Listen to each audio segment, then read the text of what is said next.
আসসালামু আলাইকুম, সবাইকে স্বাগতম। আজকে আমরা জাতিসংঘ নিয়ে কথা বলবো। জাতিসংঘের বিষয়ে আমাদের অলরেডি ক্লাস হয়ে গেছে, একটা ক্লাস হয়ে গেছে, সেটা হচ্ছে আপনার জাতিপুঞ্জ থেকে জাতিসংঘ। তো এই মুহূর্তে যারা যুক্ত হচ্ছেন তারা জাতিসংঘের গঠনের যে আপনার উদ্যোগগুলো আছে, অর্থাৎ জাতিসংঘ গঠনের যে আপনার 11টি সম্মেলন অথবা 11টি উদ্যোগ আছে, আমরা আজকে এই 11টি উদ্যোগ সম্পর্কে আলোচনা করব এবং এর পাশাপাশি হচ্ছে আপনার জাতিসংঘের এই 11টি সম্মেলনের যে আপনার উল্লেখযোগ্য দিকগুলো আছে সেইগুলো নিয়ে হচ্ছে আমরা আজকে আলোচনা করব। তাহলে এই মুহূর্তে যারা যুক্ত হচ্ছেন তারা একটু কমেন্ট করেন, তারা কে কোথা থেকে যুক্ত হচ্ছেন একটু কমেন্টে জানালে ভালো হয়। এবং আজকের ক্লাসটি মূলত আমাদের পেইড ব্যাচের লেকচার হচ্ছে আপনার 46, অর্থাৎ আমাদের যারা পেইড ব্যাচে প্রায় 650 স্টুডেন্ট আছেন তাদের জন্য হচ্ছে যে কোর্সটি আছে সেটা হচ্ছে আপনার 46 নং ক্লাস আজকে। আর যারা নতুন করে ভর্তি হতে চান তারা এখনই ভর্তি হতে পারেন, কেননা আমাদের এই 46 লেকচারই হচ্ছে আপনার একসাথে দেওয়া আছে ভিতরে, আর পাশাপাশি প্রায় 20টা ফ্রি ক্লাস আছে, সেগুলো আপনি এখানে পাবেন। রেকর্ড ক্লাস আছে প্রায় আরো প্রায় 20টার মতো, তাহলে প্রায় আপনার অনেকগুলো ক্লাস আছে ছোট বড় মিলিয়ে। আরো প্রায় 45টি লেকচার হচ্ছে কম বেশি আমরা পরীক্ষার আগে হচ্ছে আমরা শেষ করব। অর্থাৎ আমাদের এখন প্রত্যেক দিন 2টা ক্লাস হবে মিনিমাম। আপনারা এই গ্রুপে 2টা করে ক্লাস পাবেন, মানে হিউজ ক্লাস পাবেন ঈদের মাত্র 2-4 দিন বাদ দিয়ে। অর্থাৎ যারা ভর্তি হতে চান এই মুহূর্তে, তারা অনেকের প্রশ্ন থাকে যে আমি শেষ করতে পারবো কিনা। ভাই 85 ঘন্টা খুব বেশি টাইম না, 85 ঘন্টা বা 100 ঘন্টা সর্বোচ্চ হতে পারে। হ্যাঁ, মোটামুটি আপনি যদি 100 ঘন্টা এই লেকচারগুলো দেখেন, আমার মনে হয় যে কারেন্ট অ্যাফেয়ার্স ম্যানুয়াল পড়ার পাশাপাশি যদি আপনি 100 ঘন্টা সময় দিতে পারেন, তাহলে আপনি সাধারণ জ্ঞানে বাংলাদেশ, আন্তর্জাতিক ভূগোল, প্রযুক্তি সহ আরো যে কয়েকটা বিষয় আছে, বাংলা সাহিত্যের একেবারে শর্টলি আলোচনা করছি, কারণ আমি বাংলা টিচার না, এই কারণে আমার আলোচনাটা কিন্তু শর্ট হয়েছে। শর্ট হওয়া কিন্তু গুরুত্বপূর্ণ। সো আপনারা এই ক্লাসগুলো হচ্ছে এই মুহূর্তে করতে পারবেন মাত্র 500 টাকায়। আর যারা হচ্ছে 45তম দিবেন বা 46তম দিবেন, তারাও এই কোর্সটিতে এখন যদি ভর্তি হন তাহলে আপনার মাত্র 1000 টাকা। বিকজ আপনি এই মুহূর্তে ভর্তি হলে আপনি 44তম প্লাস 45তম 2টা বিসিএস করতে পারবেন মাত্র 1000 টাকায়। এটা মনে হয় বাজারের সব থেকে কম টাকায় এবং সব থেকে কোয়ালিটি ক্লাস আপনারা পাবেন, এটা আমি এনশিওর করতে পারি, কারণ আমি হিজিবিজি পড়াই না। ঠিক আছে, পরীক্ষার উপযোগী তথ্যগুলো এগুলো হচ্ছে আমি সব থেকে বেশি গুরুত্ব দিয়ে পড়াই। আর যেহেতু আপনার সাধারণ করে একটা বিশাল অংশ থাকে হচ্ছে আপনার ম্যাথ থেকে, আমি চেষ্টা করছি ম্যাথ থেকে ক্লাস করানোর জন্য। যারা ভর্তি হতে চান তারা এই মুহূর্তে ভর্তি হতে পারেন।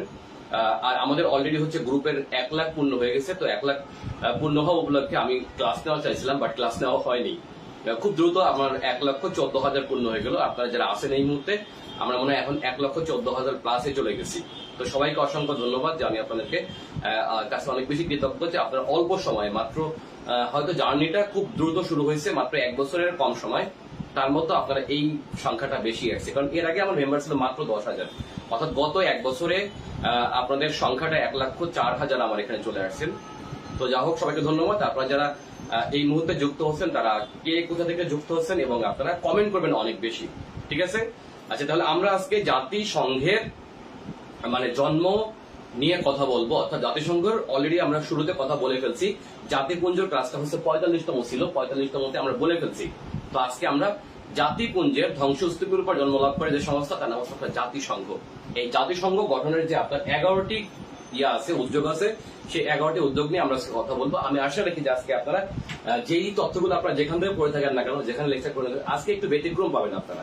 তো অবশ্যই ক্লাসটিতে সবাই যুক্ত হবেন, ঠিক আছে? এবং বিভিন্ন ধরনের ভুল ভ্রান্তি আছে যেগুলো হচ্ছে এই বিষয়ে পড়ানো হয়, এবং সেই ভুলগুলো আশা রাখি যে আজকে আপনারা করবেন। তো এই 11টি সম্মেলনকে আমরা মনে রাখতে পারি একটি জনপ্রিয় টেকনিকের মাধ্যমে, একটি বাক্যের মাধ্যমে। এটা আপনারা অনেকে জানেন, যদিও আমি সারা পুরো পড়ানোতে আমি মোটামুটি কোথাও টেকনিক পড়াইনি, কারণ আমি জানি যে টেকনিক দিয়ে সাধারণ জ্ঞান একেবারেই মনে রাখা যায় না। তবে 2-1টা টেকনিক পড়া যেতে পারে।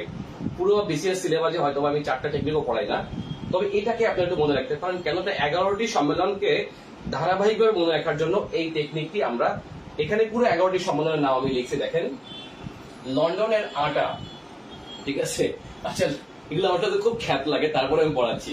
এই ধরনের খ্যাত দিয়ে আমি পড়াই না, তারপরে শুধু এখানে পড়াবো বলে দিলাম, এই জন্য অনেক সরি। আচ্ছা, লন্ডনের আটা ও মস্কো এবং কাসাব্লাঙ্কা। আচ্ছা, মস্কো তো বুঝতেই পারছেন, রাশিয়ার রাজধানী মস্কো। কাসাব্লাঙ্কা হচ্ছে আপনার একটি শহরের নাম, যেটি হচ্ছে মরক্কোর একটি শহর, ঠিক আছে?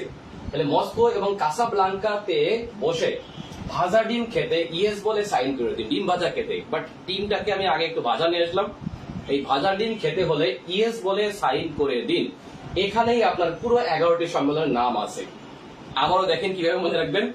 এটা হচ্ছে লন্ডনের আটা, ঠিক আছে, লন্ডনের আটা ও মস্কো এবং কাসাব্লাঙ্কাতে বসে, মানে মস্কো একটি শহরের নাম, কাসাব্লাঙ্কা একটি শহরের নাম, মরক্কোর, ওকে, বসে ভাজা ডিম খেতে ইয়েস বলে সাইন দিন, ঠিক আছে, বা সাইন করে দিন। এটি হচ্ছে আপনার মোট 11টি সম্মেলন সম্পর্কে সংক্ষেপে তথ্য। এখন এখান থেকে সালগুলো আমরা মনে রাখতে পারি। দেখেন 11টি সম্মেলন এবং 11টি সাল আমরা এখান থেকে মনে রাখবো। সেটি হচ্ছে লন্ডন। আচ্ছা, লন্ডন ঘোষণা মানে লন্ডন শহরে হয়, যেটি হচ্ছে এখানে হচ্ছে এটি হচ্ছে ধরেন লন্ডন ঘোষণা না। আচ্ছা, এটি হচ্ছে কত সালে হয়? এটি 1941, মনে রাখবেন, প্রথমটা 1941, ওকে, 1941। দ্বিতীয়টা আটা মানে আটলান্টিক সনদ। আচ্ছা, এটা হচ্ছে আটা থেকে হচ্ছে আটলান্টিক সনদ, মনে রাখবো যে আটলান্টিক সনদ, এটিও 1941, ওকে। ও আচ্ছা, ওতে হচ্ছে ওয়াশিংটন সম্মেলন, মনে রাখবেন, ব্যতিক্রম, এটি হচ্ছে 1942। তাহলে মনে রাখবেন যে ওয়াশিংটনটা শুধুমাত্র একটা সিঙ্গেল, মনে রাখবেন, ঠিক আছে। আচ্ছা, এরপর দেখেন যে মস্কো কাসাব্লাঙ্কা, তাহলে 1941 ডাবল, ওকে, ডাবল সাল। আর এটা হচ্ছে 1943 কাসাব্লাঙ্কা 1943, ওকে। আচ্ছা, তেহরানও হচ্ছে আপনার 1943 সালে হয়, ঠিক আছে। তাহলে মনে রাখবেন মস্কো সম্মেলন 1943, কাসাব্লাঙ্কা সম্মেলন 1943, তেহরান সম্মেলন 1943। আচ্ছা, বসে এইখানে এসে একটু ব্যতিক্রম। 43 সালে মোট সম্মেলন হয় 4টা, মনে রাখবেন, মস্কো, কাসাব্লাঙ্কা, তেহরান এবং ভাজা থেকে হচ্ছে ভার্জিনিয়া সম্মেলন। ভার্জিনিয়া সম্মেলনও হয় 1943 সালে, ঠিক আছে। তাহলে মাঝখানে আছে হচ্ছে আপনার খুবই গুরুত্বপূর্ণ সম্মেলন, যার নাম হচ্ছে ব্রিটন উডস সম্মেলন। মানে এটা খুবই গুরুত্বপূর্ণ, এখান থেকে আমরা অনেক বেশি পড়বো, ঠিক আছে। আচ্ছা, বসে থেকে হচ্ছে আপনার ব্রিটন উডস সম্মেলন, এটি হয় কিন্তু 1944 সালে, 1944, ঠিক আছে। আচ্ছা, এখন দেখেন, তাহলে মনে রাখবেন যে 1943 সালে মোট 4টা সম্মেলন হয়, মস্কো, কাসাব্লাঙ্কা, তেহরান এবং ভার্জিনিয়া সম্মেলন। আচ্ছা, তেতে কি হয় তাহলে? তেহরান, ঠিক আছে। ভাতে বতে হচ্ছে ব্রিটন উডস, রসৌ ড দন্ত স, ব্রিটন উডস। আচ্ছা, ভাতে হচ্ছে ভার্জিনিয়া সম্মেলন, ঠিক আছে। আচ্ছা, ডতে হচ্ছে ডাম্বারটন ওকস সম্মেলন, ডতে হচ্ছে কি বলেন তো? ডাম্বারটন ওকস সম্মেলন, এটিও হয় 1944 সালে। কত সালে হয়? 1944, ঠিক আছে। আচ্ছা, ডাম্বারটন ওকস 1944। আর এরপর হচ্ছে ইয়েস। আচ্ছা, ইতে হচ্ছে ইয়াল্টা সম্মেলন, ইয়াল্টা সম্মেলন হয় 1945 সালে। আর শতে হচ্ছে ইয়েস থেকে হলো ইয়াল্টা, মনে রাখবেন, ইয়াল্টা সম্মেলন, যেটা হচ্ছে বর্তমান ইউক্রেন না, বর্তমান রাশিয়া চলে গেছে আবারও, ইয়াল্টা সম্মেলন। আর শতে হচ্ছে সান ফ্রান্সিসকো সম্মেলন, শতে হচ্ছে কি হবে? সান ফ্রান্সিসকো, ঠিক আছে, সান ফ্রান্সিসকো সম্মেলন, এটিও হয় 1945 সালে। তাহলে এখানে আমরা অনেকগুলো জোর সাল পেলাম, দেখেন। আচ্ছা, একটু আপনারা বুঝছেন কিনা আমি একটু প্রথম থেকে আবার বলি। লন্ডন থেকে লন্ডনের, আটা থেকে আটলান্টিক, আটা থেকে কি হবে? আটলান্টিক সনদ যেটাকে বলা হয়। আর ওতে হলো ওয়াশিংটন, ওতে কি হবে? ওয়াশিংটন।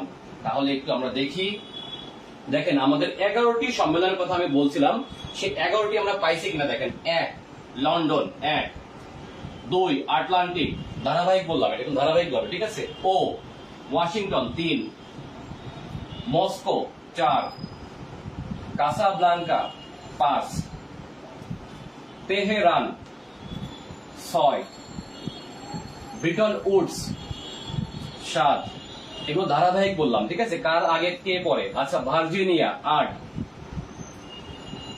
ডাম্বারটন ওকস এটি হলো 9।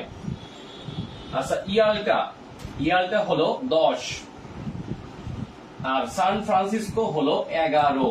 তাহলে মোট 11টি সম্মেলনকে আমরা একই বাক্যে নিয়ে আসলাম। সেই একই বাক্য হলো লন্ডনের আটা ও মস্কো এবং কাসাব্লাঙ্কাতে বসে ভাজা ডিম খেতে ইয়েস বলে সাইন দিন। ঠিক আছে, এখানে দেখেন তাহলে সালের কথা আবারও বলি, সাল হচ্ছে 1941 ডাবল, শুধুমাত্র সিঙ্গেল আছে হচ্ছে ওয়াশিংটন 1942। ওকে, মস্কো কাসাব্লাঙ্কা দুটোই 1943, তেহরান 1943। তিনটা শহর মনে রাখবেন, তিনটা শহর ও 4টা শহরের নাম। হ্যাঁ হ্যাঁ, মনে রাখবেন যে 4টা শহর পর পর হয়, যেটি হচ্ছে আপনার 1943 সালে, অর্থাৎ Moscow, Casablanca, Tehran, Britton Woods এবং হচ্ছে আপনার Virginia. Sorry, Britton Woods 1944, Virginia হচ্ছে আপনার 1943। তাহলে 1944 সালে দুইটা হয়, একটা হচ্ছে ব্রিটন উডস আর একটা হচ্ছে ডাম্বারটন ওকস। আর 1945 সালে দুইটা, যেটা হচ্ছে ইয়াল্টা এবং হচ্ছে আপনার সান ফ্রান্সিসকো। এটি হচ্ছে আপনার 11টি সম্মেলন সম্পর্কে সংক্ষেপে মনে রাখার কৌশল। ওকে, আচ্ছা, এর মধ্যে সব থেকে গুরুত্বপূর্ণ সম্মেলন কোনগুলো একটু বলি। এর মধ্যে সব থেকে ইম্পর্টেন্ট হচ্ছে আপনার লন্ডন, মানে হচ্ছে প্রথম উদ্যোক্তায়। এখানে কারা কারা উপস্থিত ছিল এগুলা? আচ্ছা, আটলান্টিক, এটি কিন্তু কোনো শহরে হয়নি, এটা একটা মহাসাগরে হয়েছে, এটা সবাই জানেন। আচ্ছা, এরপর হচ্ছে আপনার ব্রিটন উডস। ওকে, আচ্ছা, ব্রিটন উডস, তারপরে হলো ভার্জিনিয়া, এগুলো হচ্ছে বেশি গুরুত্বপূর্ণ। আচ্ছা, এরপরে হলো ইয়াল্টা, আর হলো লাস্টেরটা সান ফ্রান্সিসকো। এগুলো সব থেকে বেশি গুরুত্বপূর্ণ সম্মেলন, এখান থেকে তথ্যগুলো বেশি মনে রাখবেন। ঠিক আছে, এই কয়েকটা সব থেকে গুরুত্বপূর্ণ। তাহলে আমরা প্রথমে আসি লন্ডন ঘোষণা সম্পর্কে, অর্থাৎ যেটি হচ্ছে আপনার লন্ডন শহরে হয়। তাহলে আমাদের প্রথম বিষয় হচ্ছে 1 নম্বর, আমরা এক এক করে লিখবো। ওকে, এক এক করে লিখবো। আপনারা এই জিনিসটা একটু পারলে স্ক্রিনশট দিয়ে রাখুন, অথবা যারা লিখবেন তারা নোট করে রাখতে পারেন। ঠিক আছে, এখানে একেবারে 11টি সম্মেলন ধারাবাহিকভাবে আলোচনা করা আছে। এটাই হচ্ছে আপনার ধারাবাহিক। লেখা ছোট দেখা যায় না? আচ্ছা, আমি মনে হয় মুখে বলতেছি, আপনারা যদি লেখা খুব ছোট মনে হয় তাহলে লেখাগুলো একটু বড় করেন। আসলে জুম করার তো সিস্টেম নেই। ওকে, জুম করার সিস্টেম থাকলে আমি জুম করতাম। ভাই কমেন্ট পড়েন। আচ্ছা, কি কমেন্ট পড়বো? আচ্ছা, কি কমেন্ট পড়বো? আচ্ছা, লেখাগুলো বোঝা যায় না। আচ্ছা, আমি কিন্তু আমার ফোনে ঠিকই দেখতেছি পিছন দিক থেকে। নেট চেক করেন, বাফারিং করে না? বাফারিং করে না কিন্তু, বাফারিং করতেছে না কিন্তু, লেখা বোঝা যাচ্ছে না। আচ্ছা,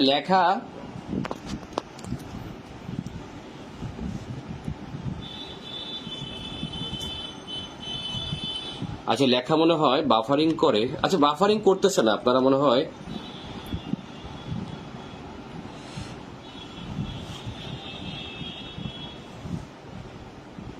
ঠিক আছে, আচ্ছা, তাহলে আমরা এখন আলোচনা করব। আচ্ছা, আমি মুখে তো বলতেছি, আপনারা মুখে বলা হচ্ছে সেহেতু আপনারা একটু ইয়া করে লিখতে পারেন। ঠিক আছে, আচ্ছা, আমরা প্রথমে আসবো হচ্ছে আপনার জাতিসংঘ গঠনের যে আপনার প্রথম পদক্ষেপ একেবারে, সেটি হচ্ছে আপনার লন্ডন ঘোষণা সম্পর্কে। তাহলে আমরা একটু লিখি লন্ডন ঘোষণা। আচ্ছা, এটি হচ্ছে লন্ডন শহরে, বুঝতেই পারছেন, অর্থাৎ মিত্র দেশগুলা। এখানে হচ্ছে আপনার মিত্র দেশগুলোর সম্মেলন, এবং হচ্ছে আপনার এখানে কিন্তু শুধুমাত্র মিত্র দেশগুলো ছিল, অর্থাৎ দ্বিতীয় বিশ্বযুদ্ধের সময় যে আপনার মিত্র শক্তি, এই মিত্র শক্তির দেশগুলো হচ্ছে আপনার এইখানে হচ্ছে আপনার সম্মেলন করে, এবং এই সম্মেলনের উদ্যোক্তা ছিল হচ্ছে আপনার যেই দেশ, সেটি হচ্ছে আপনার ব্রিটেন। অর্থাৎ লন্ডনে যেহেতু আপনার ইয়া হয়, এখন এই সম্মেলনটি হয় হচ্ছে আপনার লন্ডনের কোন শহর, কোথায়, সেটি হচ্ছে আপনার জেমস প্রাসাদে। ঠিক আছে, মনে রাখবেন যে লন্ডন ঘোষণা হয় হচ্ছে আপনার 12 জুন 1900। এখানে তারিখ গুরুত্বপূর্ণ, তারিখ পড়বেন মাত্র দুইটা, একটা হচ্ছে 12 জুন, আর একটা হচ্ছে আপনার একেবারে সান ফ্রান্সিসকোর তারিখটা পড়বেন, আর মাঝখান থেকে তারিখ পড়তে হবে না। ওকে, 12 জুন 1900। আচ্ছা, এবার আমি বড় করে লিখতেছি, সমস্যা হবে না আশা রাখি। আচ্ছা, 12 জুন 1941, এটি হচ্ছে আপনার এই লন্ডন ঘোষণার দিন। এখন এই লন্ডন ঘোষণায় আপনার কোন কোন দেশ উপস্থিত ছিল, এই সম্পর্কিত আমি যেটা বলবো এটাই সবচেয়ে কারেক্ট তথ্য। অন্য অন্য জায়গায় এখান থেকে আপনারা ভুল করতে পারেন। আচ্ছা, লন্ডন ঘোষণায় মনে রাখবেন যে মোট 14টি দেশ উপস্থিত ছিল, ঠিক আছে।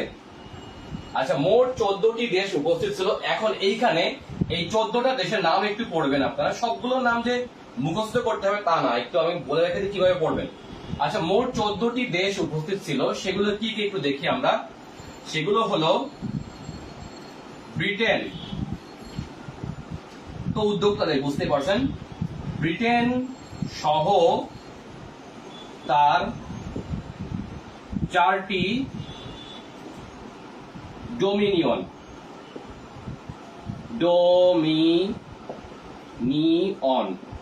আচ্ছা এইখানে আপনারা বুঝলেন কিনা ডোমিনিয়ন জিনিসটা কি, অর্থাৎ হচ্ছে ব্রিটিশ কমনওয়েলথের সরাসরি যারা হচ্ছে আপনার তত্ত্বাবধানে ছিল এইরকম 4টা রাষ্ট্র। আপনারা জানেন যে যেই 4টা রাষ্ট্রের হচ্ছে ব্রিটেন মানে নিজে কিন্তু একটা, মনে রাখবেন যে ব্রিটেন নিজে একটা সহ তার যে 4টি ডোমিনিয়ন, 4টি ডোমিনিয়ন মানে হচ্ছে কি কি একটু দেখি আপনারা। সেটা হচ্ছে অস্ট্রেলিয়া প্লাস নিউজিল্যান্ড। আচ্ছা, Australia plus New Zealand plus Canada plus south Africa বা দক্ষিণ আফ্রিকা। তাহলে দেখেন এখানে মোট 5টি দেশ আমরা পেলাম, অর্থাৎ ব্রিটেন সহ তার যে আপনার 4টি ডোমিনিয়ন, 4টি ডোমিনিয়ন মানে হচ্ছে আপনার দেখেন বর্তমানে যদিও সাউথ আফ্রিকা কিন্তু আপনার ব্রিটিশ কমনওয়েলথের হলেও সরাসরি হচ্ছে আপনার কমনওয়েলথ অফ নেশনস এর মেম্বার সাউথ আফ্রিকা, বাট সরাসরি কিন্তু আপনার একটা ব্রিটিশ ডোমিনিয়ন না, কেননা এটা একটা স্বাধীন দেশ, পূর্ণাঙ্গ স্বাধীন দেশ। বাট অস্ট্রেলিয়া, নিউজিল্যান্ড এবং কানাডা এই 4টা কিন্তু স্বাধীন হলেও কিন্তু এখনো ডোমিনিয়ন, কেননা এদের রানী কিন্তু কে বলেন তো, সেটা হচ্ছে ব্রিটিশ রানী। তখনও সাউথ আফ্রিকার রানী ছিল হচ্ছে আপনার ব্রিটিশ রাজা বা রানী। সো বুঝতেই পারছেন, এই কারণে এদের পক্ষ থেকে এই 4টা দেশের মানে এই যে মোট 5টা দেশ পেলাম আমরা এখানে, অর্থাৎ ব্রিটেন সহ তার 4টি ডোমিনিয়ন, এই 5টা দেশের পক্ষ থেকে কিন্তু আপনার এই লন্ডন সনদে স্বাক্ষর করে কিন্তু আপনার ব্রিটেন, মনে রাখবেন। অর্থাৎ ব্রিটেন এখানে স্বাক্ষর করে, বাট সবাই স্বাক্ষর করার দরকার নেই, কেননা এদের প্রধান হচ্ছে আপনার ব্রিটিশ রাজা বা রানী, এই কারণে হচ্ছে আপনার ব্রিটেন এখানে স্বাক্ষর করে। তাহলে আমরা কয়টা পেলাম, সেটি হচ্ছে আপনার এখানে পেলাম 5টা দেশ, ঠিক আছে। আচ্ছা, এরপরে হলো মুক্ত ফ্রান্স। তখন কিন্তু আপনার ফ্রি ফ্রান্স বলা হতো, মুক্ত ফ্রান্স, কেননা ফ্রান্স কিন্তু যুদ্ধে যদিও জার্মানি এর বিশাল অংশ দখল করে নিছে, বাট তারপরেও কিন্তু আপনার পুরো ফ্রান্স কিন্তু আপনার জার্মানির দখলে তখনও যায়নি। সো এই কারণে বলতে হবে এটাকে হচ্ছে আপনার মুক্ত ফ্রান্স বলতে হবে, ওকে। আচ্ছা, তাহলে আমরা কয়টা পেলাম, এখানে পেলাম 5টা, এখানে 6টা, বাকি থাকে কয়টা, সেটি হচ্ছে আপনার 8টা, ঠিক আছে। এরপরে মনে রাখবেন যে ইউরোপের মূল ভূখণ্ডের, আচ্ছা ইউরোপের মূল ভূখণ্ডের 8টি দেশের প্রবাসী সরকার। আচ্ছা, তাহলে দেখেন আমরা কয়টা পেলাম, এখানে হচ্ছে 8টা যোগ 1টা 9টা যোগ 5টা ইকুয়াল টু 14, ঠিক আছে। মোট 14টা দেশ হচ্ছে আপনার এখানে উপস্থিত ছিল। এখন ইউরোপের মূল ভূখণ্ডের যে আপনার 8টি দেশের প্রবাসী সরকার, এইখানে আপনার বুঝতে হবে, যদি এখন বলা হয় যে লন্ডনে ইউরোপের মূল ভূখণ্ডের কয়টি দেশ ছিল, সেটি হচ্ছে 9টি দেশ, অর্থাৎ ব্রিটেন বাদে হচ্ছে আপনার 9টি দেশ, ওকে।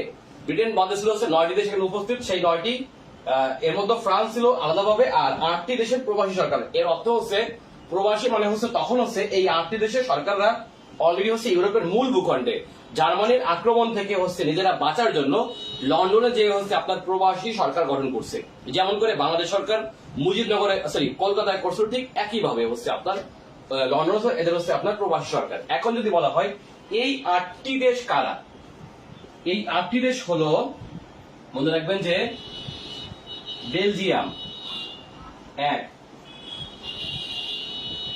বেলজিয়াম 2, নেদারল্যান্ডস, আচ্ছা বেলজিয়াম নেদারল্যান্ডস 3, গ্রিস 4, চেকোস্লোভাকিয়া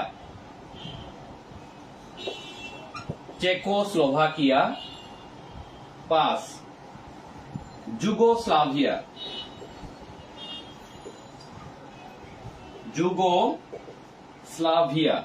তাহলে কয়টা পেলাম আমরা?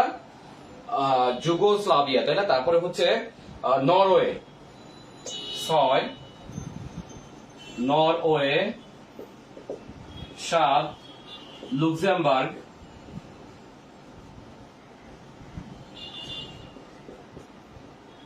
8, ডেনমার্ক। ঠিক আছে, তাহলে আমরা কয়টা পেলাম এখানে? আরেকটা হচ্ছে আপনার পোল্যান্ড। ঠিক আছে, আর হচ্ছে আপনার কি 9, 10, তাই না? 8 ও 9, সরি ভুল বললাম কিনা, লুক্সেমবার্গ, তাই না? 8টা তো হয়ে গেছে, 5টা না? আচ্ছা, নরওয়ে, লুক্সেমবার্গ আর হচ্ছে আপনার ডেনমার্ক। ঠিক আছে, ডেনমার্ক না, ভুল বললাম, ডেনমার্ক হবে না, এটা হচ্ছে পোল্যান্ড হবে। সরি, পোল্যান্ড, ডেনমার্ক না। 8 নম্বরে হবে হচ্ছে আপনার পোল্যান্ড। অর্থাৎ এই 8টি দেশ, তাহলে আমরা দেখেন লন্ডন সনদে, অর্থাৎ এটা গুরুত্বপূর্ণ কেন? কারণ প্রথম দিকে কারা হচ্ছে আপনার ব্রিটেনের অথবা মিত্র পক্ষের দিকে হচ্ছে ঝুঁকে এবং মানে হচ্ছে আপনার এখানে উপস্থিত ছিল। অর্থাৎ জাতিসংঘ গঠনের একেবারে যে প্রথম উদ্যোগ তাকে বলা হচ্ছে আপনার লন্ডন ঘোষণা, যেখানে উপস্থিত হচ্ছে আপনার মোট 14টা দেশ। সেগুলো কি কি? 4টি হচ্ছে আপনার ব্রিটিশ ডোমিনিয়ন, মানে ব্রিটেন সহ তার 4টি ডোমিনিয়ন, অস্ট্রেলিয়া, নিউজিল্যান্ড, কানাডা এবং সাউথ আফ্রিকা। আচ্ছা, মুক্ত ফ্রান্স এবং ইউরোপের 8টি দেশের প্রবাসী সরকার যারা অলরেডি হচ্ছে আপনার লন্ডনে অবস্থান করত।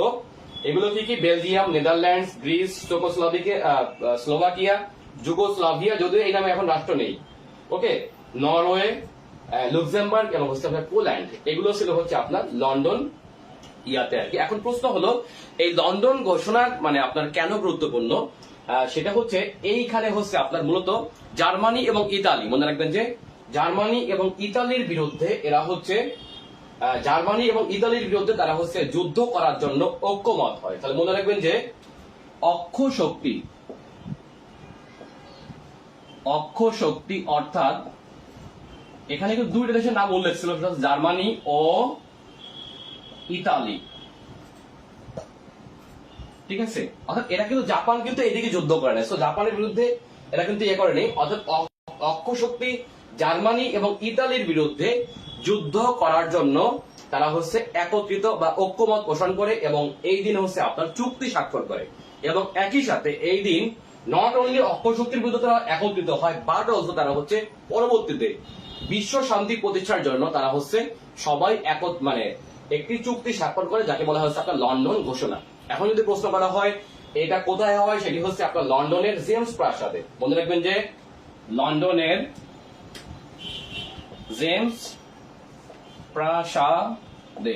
ঠিক আছে, লন্ডনের জেমস প্রাসাদে হচ্ছে আপনার এই লন্ডন ঘোষণা স্বাক্ষরিত হয়। তাহলে লন্ডন ঘোষণার বিষয়বস্তু কি ছিল?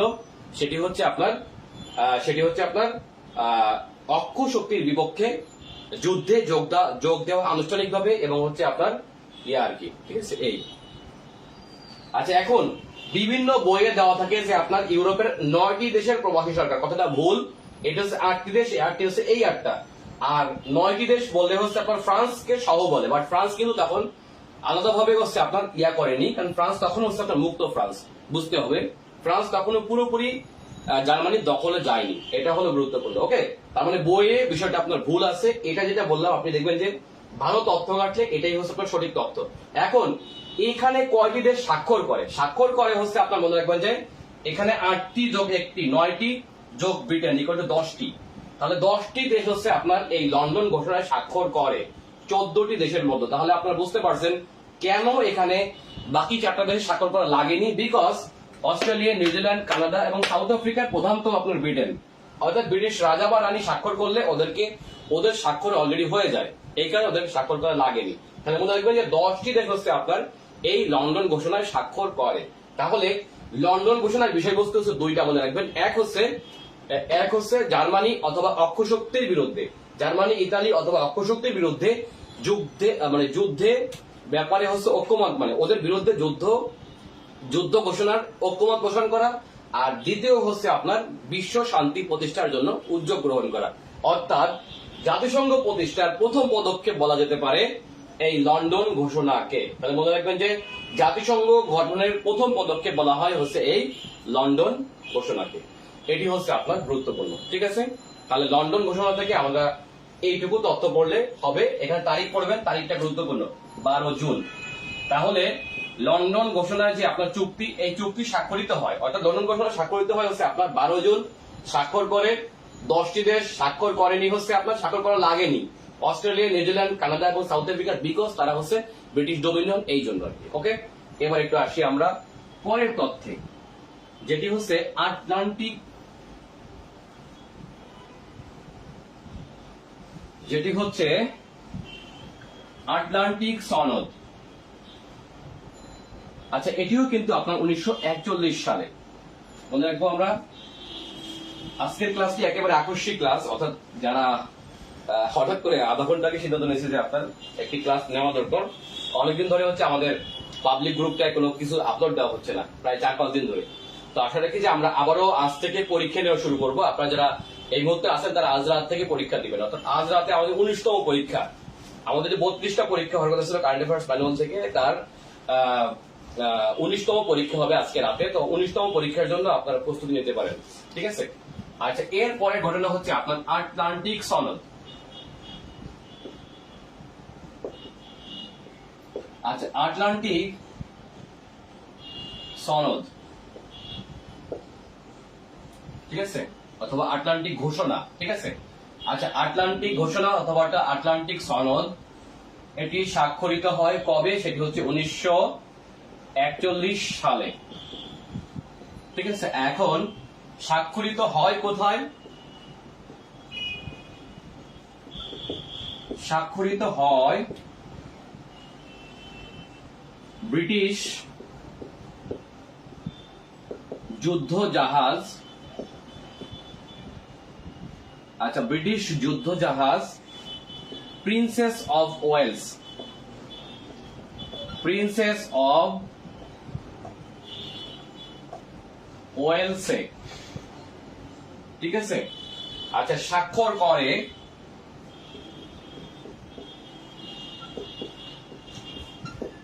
স্বাক্ষর করে হচ্ছে ব্রিটিশ প্রধানমন্ত্রী,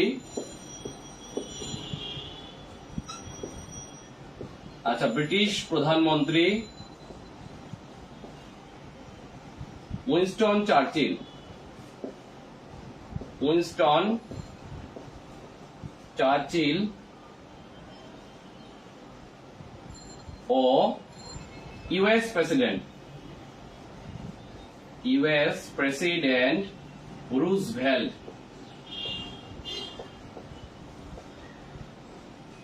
তাহলে প্রশ্ন হলো, জাতিসংঘ গঠনের যে আপনার দ্বিতীয় উদ্যোগ, তার নাম হচ্ছে আটলান্টিক সনদ, অথবা যদি বলি আমরা আটলান্টিক সম্মেলন, কারণ এটা হয় কিন্তু আপনার আটলান্টিক মহাসাগরে। এবং এই আটলান্টিক মহাসাগরে হচ্ছে আপনার ব্রিটিশ যুদ্ধ জাহাজ প্রিন্সেস অফ ওয়েলসে বসে হচ্ছে আপনার এই চুক্তি স্বাক্ষরিত হয়। এবং এই চুক্তিতে হচ্ছে আপনার নিরাপত্তা পরিষদের যে আপনার 2টা সদস্য, অর্থাৎ জাতিসংঘ গঠনের যে আপনার প্রধান 2 উদ্যোক্তা, মার্কিন যুক্তরাষ্ট্র তো সবচেয়ে বেশি উদ্যোক্তা, বুঝতেই পারছেন। এরপরে হচ্ছে আপনার দ্বিতীয় ভূমিকা হচ্ছে আপনার ব্রিটিশদের, এবং ব্রিটিশ প্রধানমন্ত্রী উইনস্টন চার্চিল হচ্ছে আপনার এখানে চুক্তি স্বাক্ষর করে, যেটাকে বলা হচ্ছে আটলান্টিক সনদ, ঠিক আছে। তাহলে এখানে কে কে ছিল? সেটা হচ্ছে আপনার মাত্র 2টা দেশ, মনে রাখবেন, সেটা হচ্ছে আপনার ইউএস এবং হচ্ছে আপনার ব্রিটেন, ঠিক আছে। অর্থাৎ মিত্র শক্তির প্রধান 2 দেশ কিন্তু আপনার এখানে উপস্থিত ছিল, সেটি হচ্ছে আপনার এই 2টা দেশ, মনে রাখবেন। অর্থাৎ বলা যেতে পারে জাতিসংঘ গঠনের যে আপনার প্রথম উদ্যোগ কিন্তু আপনার লন্ডন ঘোষণা, কিন্তু প্রথম চুক্তি বলা হয়েছে আপনার আটলান্টিক সনদকে। তাহলে মনে রাখবেন যে জাতিসংঘ গঠনের প্রথম উদ্যোগ লন্ডন ঘোষণা, এবং প্রথম চুক্তি আটলান্টিক সনদ। এখানে যেন মিলিয়ে না ফেলি, মনে রাখবেন আটলান্টিক সনদ, ঠিক আছে। তাহলে এখানে মনে রাখবেন যে জাতিসংঘ গঠনের প্রথম উদ্যোগের নাম হচ্ছে আপনার লন্ডন ঘোষণা, আর প্রথম চুক্তির নাম হচ্ছে আপনার আটলান্টিক সনদ। তার আমরা বলতে পারি এটা কিন্তু আপনার খুবই গুরুত্বপূর্ণ একটি সম্মেলন, ঠিক আছে। যদিও মাত্র 2টা দেশ এখানে উপস্থিত ছিল, বাট গুরুত্বপূর্ণ সম্মেলন, সেটি হচ্ছে আপনার আটলান্টিক সনদ বা আটলান্টিক সম্মেলন। কারণ এটা কেন আপনার মহাসাগরে হলো, বিকজ তখন কিন্তু আপনার পৃথিবীতে প্রায় বিভিন্ন দেশেই যুদ্ধ চলতেছে কম বেশি, তার মানে এটা এক ধরনের সেফ জায়গা ছিল, তাই না। আর এটা হলো আপনার জাতিসংঘ গঠনের দ্বিতীয় গুরুত্বপূর্ণ সম্মেলন। এবার আসবো আমরা 3 নম্বরে। আচ্ছা, 3 নম্বরে হচ্ছে ওয়াশিংটন সম্মেলন। ওয়াশিংটন সম্মেলন, দেখেন সব জায়গায় কম বেশি যুদ্ধ। আপনারা জানেন যে ইউএস এর কিন্তু মূল ভূখণ্ডে কিন্তু সেভাবে যুদ্ধ করতে হয়নি, কেননা ইউএস এর অবস্থাটা এমন একটা স্থানে যেখানে হচ্ছে দুই দিকে 2টা মহাসাগর। এদিক থেকে এসে কোন দেশকে আক্রমণ করা খুবই কঠিন, ঠিক আছে। কারণ ব্রিটিশ ইউএস হচ্ছে আপনার একেবারে সম্পূর্ণ একটা ভিন্ন মহাদেশে অবস্থিত, যেই মহাদেশের প্রায় সকল দেশ তার মিত্র দেশ তখন। ওকে, অর্থাৎ উত্তর আমেরিকা এবং দক্ষিণ আমেরিকা মহাদেশে যত দেশ ছিল সবাই কম বেশি হচ্ছে ইউএস এর মিত্র। সো ইউএস কে নিজ ভূখণ্ডে যুদ্ধ করতে হয়নি, এটা একটা বড় দিক। আর দ্বিতীয় হচ্ছে আপনার এখান থেকে ইউরোপ বা আফ্রিকার একটা মহাসাগরের অপর প্রান্তে, যেটা হচ্ছে আপনার আটলান্টিক মহাসাগরের অপর প্রান্তে। আর যদি আমি এশিয়ার দিকে আসি, তাহলে এশিয়া কিন্তু আপনার প্রশান্ত মহাসাগরের অপর প্রান্তে, অর্থাৎ পৃথিবীর 2টা বৃহত্তম মহাসাগর যার 2 প্রান্তে হচ্ছে আপনার যার 2 প্রান্তে যার মাঝখানে হচ্ছে আপনার ইউএস। এজন্য হচ্ছে ইউএস খুবই সেফ একটা জায়গা। এবং সম্ভবত আমার মনে হয় যে ইউএস এর সব থেকে সুবিধাটা হচ্ছে এই কারণে যে তারা একটা তাদের সরাসরি যুদ্ধ করতে হয়নি, নিজ ভূখণ্ডে মোকাবেলা করতে হয় নাই। যেমন করে জার্মানির মোকাবেলা করতে হয়েছে, রাশিয়ার করতে হয়েছে, বাট একে মোকাবেলা করতে হয় নাই। সে শুধু বহি বিশ্বে এসে হচ্ছে যুদ্ধ করছে, সেটা আমরা দেখতে পাইছি একেবারে লাস্টের দিকে এসে। এবং দেখেন যে ওই মুহূর্তে ইউএস এর সব থেকে বেশি যে ইউএস কিন্তু ওই মুহূর্তে অনেকগুলো গুরুত্বপূর্ণ সম্মেলন হচ্ছে তার দিকে নিয়ে গেছে, কেননা সব জায়গায় যুদ্ধ ইউএস এর যুদ্ধ নয়, মূল ভূখণ্ডে। এটা তো সবচেয়ে ভালো দিক। ওকে, যেমন আমরা বলতে পারি হচ্ছে আপনার এই ওয়াশিংটন সম্মেলন, যেমন হচ্ছে ব্রেটন উডস সম্মেলন, সান ফ্রান্সিসকো সম্মেলন, এইসব সম্মেলন থেকে সে সম্ভবত সব থেকে বেশি সুবিধাভোগী। এবং দেখেন সেকেন্ড ওয়ার্ল্ড ওয়ারে এই কারণে মার্কিন যুক্তরাষ্ট্রের সব থেকে বেশি উপকার হয়েছে আমার মনে হয়, পার্সোনাল অপিনিয়ন থেকে বললাম। তাহলে ওয়াশিংটন সম্মেলন এটি হচ্ছে আপনার স্বাক্ষরিত হয়, এটি কোথায় হয়, সেটি হচ্ছে আপনার ওয়াশিংটনে, ঠিক আছে। এই সম্মেলনে হচ্ছে আপনার ইউএস প্রেসিডেন্ট, মনে রাখবেন যে এই সম্মেলনে ইউএস প্রেসিডেন্ট রুজভেল্ট জাতিসংঘ, যাকে বলা হয় ইউনাইটেড নেশনস, নামকরণ করেন। তাহলে দেখেন কিভাবে করে তারা এগিয়ে গেল। তার মানে জাতিসংঘ গঠনের উদ্যোক্তা দেশ বা প্রধান উদ্যোক্তা দেশ কিন্তু আপনার মার্কিন যুক্তরাষ্ট্র বলা যেতে পারে। এবং মার্কিন যুক্তরাষ্ট্রের প্রেসিডেন্ট রুজভেল্ট কিন্তু আপনার এই ইউএন নামকরণ করছে, ঠিক আছে। এটা কিন্তু গুরুত্বপূর্ণ।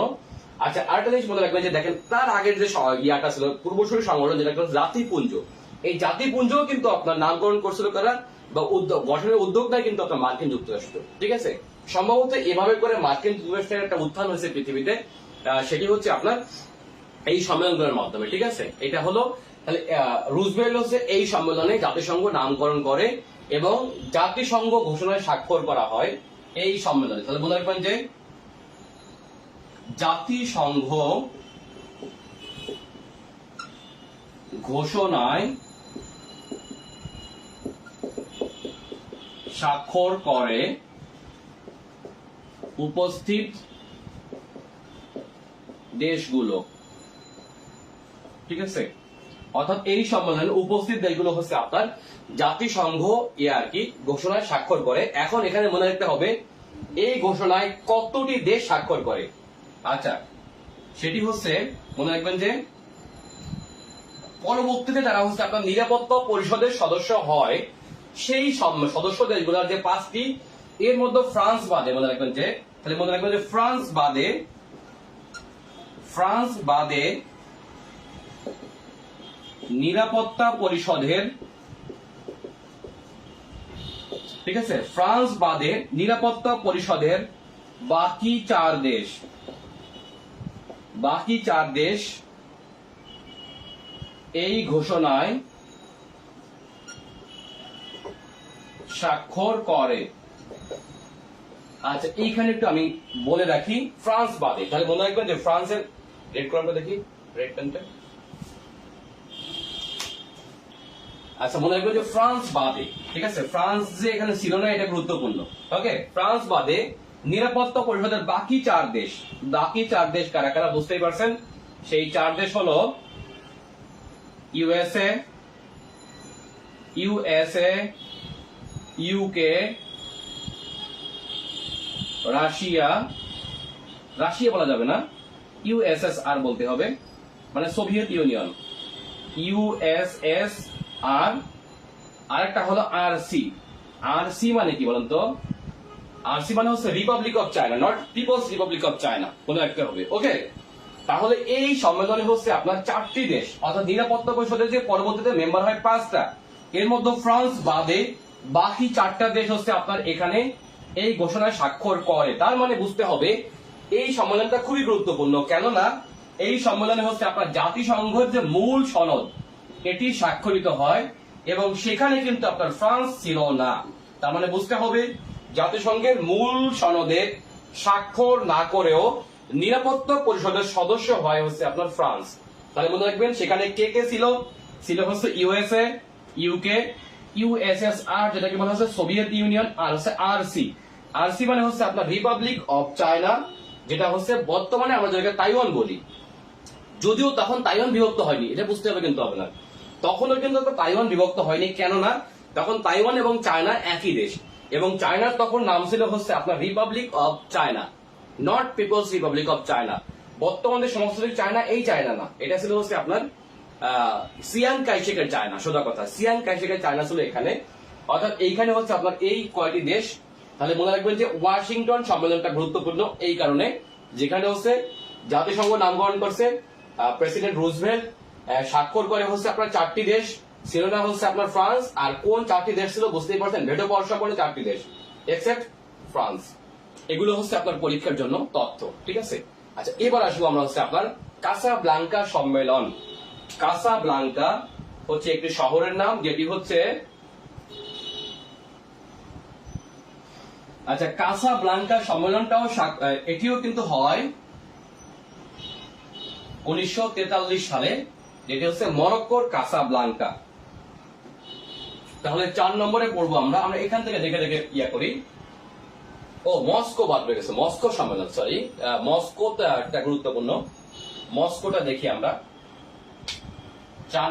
1 2 3 না 4। আচ্ছা, 4 আছে হচ্ছে আপনার মস্কো সম্মেলন। মস্কো কোথায় সবাই জানেন, সেটা হচ্ছে সোভিয়েত ইউনিয়নের রাজধানী, তৎকালীন সোভিয়েত রাজধানী, সমগ্র সোভিয়েতের রাজধানী ছিল হচ্ছে আপনার মস্কো, ঠিক আছে। আর তখনকার সময় যদি আপনার এই জাতিসংঘ উদ্যোক্তা যারা ছিল, এই উদ্যোক্তার নামগুলো আপনারা পড়তে পারেন। সেটা হচ্ছে চীনের পক্ষ থেকে ছিল হচ্ছে সিয়াং কাইশেক, ঠিক আছে। আচ্ছা, তারপরে হচ্ছে সোভিয়েত ইউনিয়নের পক্ষ থেকে ছিল হচ্ছে আপনার সবসময় মনে রাখবেন সেটা স্টালিন। আর ব্রিটিশ পক্ষ থেকে হচ্ছে ব্রিটিশ প্রধানমন্ত্রী, নাম হচ্ছে আপনার উইনস্টন চার্চিল। আর আমেরিকার পক্ষ থেকে ছিল হচ্ছে আমেরিকার প্রেসিডেন্ট, যেটা হচ্ছে আপনার রুজভেল্ট, ঠিক আছে। আর ফ্রান্সের প্রেসিডেন্টের নাম আমার মনে নাই, সম্ভবত জেনারেল গল টল কিছু একটা হবে, এরকম আর কি, ঠিক আছে। তৎকালীন সোভিয়েত ইউনিয়নের রাজধানী হচ্ছে মস্কো, এখানে হচ্ছে আপনার মস্কো সম্মেলন হয়। এখানে হচ্ছে আপনার 7 দফা ডিক্লারেশন, মনে রাখবেন যে এই সম্মেলন উল্লেখযোগ্য দিক হচ্ছে আপনার 7 দফা ডিক্লারেশন স্বাক্ষরিত হয়, ঠিক আছে। ডিক্লারেশন মানে হচ্ছে ঘোষণা, 7 দফা ঘোষণা হচ্ছে আপনার স্বাক্ষরিত হয় হচ্ছে আপনার কোথায়, এই মস্কো সম্মেলনে। আচ্ছা, এই সম্মেলনে হচ্ছে আপনার কারা উপস্থিত ছিল, সেটা হচ্ছে আপনার বিগ 5। মনে রাখবেন যে এই সম্মেলনে বিগ 5 এর প্রতিনিধিরা উপস্থিত ছিলেন। এখন হোয়াট ইজ বিগ ফাইভ? বুঝতেই পারছেন, মেইন যে 5 উদ্যোক্তা, অর্থাৎ উইথ ফ্রান্স। ঠিক আছে, আচ্ছা বিগ ফাইভ মানে কারা? সেটা হচ্ছে আপনার ভেটো ফাইভ। মনে রাখবেন যে বর্তমান যে আপনার ভেটো ফাইভ মানে কারা কারা? সেটি হচ্ছে আপনার ইউএসএ, ইউকে, রাশিয়া, চায়না এবং হচ্ছে আপনার ফ্রান্স। অর্থাৎ এখানে কিন্তু আপনার ভেটো পাওয়ার সম্পন্ন সবাই উপস্থিত ছিল মস্কো সম্মেলনে। ঠিক আছে, কারণ তখনও মস্কোর দিকটা তখনও কম বেশি হচ্ছে আপনার নিরাপদ ছিল, এই কারণে হচ্ছে আপনার এখানে সবাই উপস্থিত ছিল। আচ্ছা, আর যদি বলা হয় যে আপনার তাহলে বুঝতেই পারছেন এখানে হচ্ছে আপনার মোটামুটি সবাই উপস্থিত ছিল। আর এইখানে হচ্ছে আপনার ইউরোপীয় দেশগুলা, মনে রাখবেন যে ইউরোপীয় মানে হচ্ছে আপনার এক্সেপ্ট ইতালি এবং হচ্ছে আপনার জার্মানি বাদে হচ্ছে আপনার ইউরোপীয় দেশগুলো হচ্ছে আপনার ঐক্যমত পোষণ করে এই সম্মেলনে। মোটামুটি ইউরোপের প্রায় সকল দেশ এখানে হচ্ছে আপনার ঐক্যমত হয় জাতিসংঘ গঠনের ব্যাপারে। আর এখানে মেইন ছিল হচ্ছে দাদারা, মানে মেইন 5 দাদা, বুঝতেই পারছেন, তারা ছিল মেইন সহ হচ্ছে ইউরোপীয় দেশগুলা। অর্থাৎ এই সম্মেলনের প্রথম ইউরোপের সকল দেশের প্রতিনিধিরা হচ্ছে ঐক্যমত পোষণ করে জাতিসংঘ গঠনের ব্যাপারে। ঠিক আছে, আচ্ছা এখন একটু আসি আমরা মরক্কো সম্মেলন। মরক্কো না, সেটাকে কাসাব্লাঙ্কা সম্মেলন, যেটি হচ্ছে 5 নম্বরে আছে। আচ্ছা, কাসাব্লাঙ্কা সম্মেলনটাও হয় 1943 সালে। তাহলে কাসাব্লাঙ্কা 5 নম্বর, কাসাব্লাঙ্কা সম্মেলন, এটি হচ্ছে কত সালে হয়? 1943। ঠিক আছে, আচ্ছা যদি বলা হয় তাহলে কাসাব্লাঙ্কা কি? আচ্ছা, কাসাব্লাঙ্কা হলো মরক্কোর গুরুত্বপূর্ণ সমুদ্র বন্দর। এটি হচ্ছে আফ্রিকা মহাদেশের সম্ভবত বৃহত্তম সমুদ্র বন্দর হচ্ছে আপনার কাসাব্লাঙ্কা, এটি হচ্ছে মরক্কোর তীরে। ঠিক আছে, এবং এটি হচ্ছে মরক্কোর তীরে সবথেকে গুরুত্বপূর্ণ সমুদ্র বন্দর হচ্ছে আপনার কাসাব্লাঙ্কা, অনেক উল্লেখযোগ্য। ঠিক আছে, আর কাসাব্লাঙ্কা হচ্ছে একটি সমুদ্র বন্দর এবং হচ্ছে শহর। এখন তখনকার সময়ে মনে রাখবেন যে তখন ছিল হচ্ছে আপনার মরক্কো তখন ফরাসি উপনিবেশ ছিল, এই কারণে কিন্তু আপনার বুঝতে হবে মরক্কো তখন ছিল হচ্ছে আপনার ফরাসি উপনিবেশ। এখন এই সম্মেলনে আপনার কে কে উপস্থিত ছিল এটি মনে রাখবেন, সেটি হচ্ছে আপনার উপস্থিত ছিল বিগ থ্রি।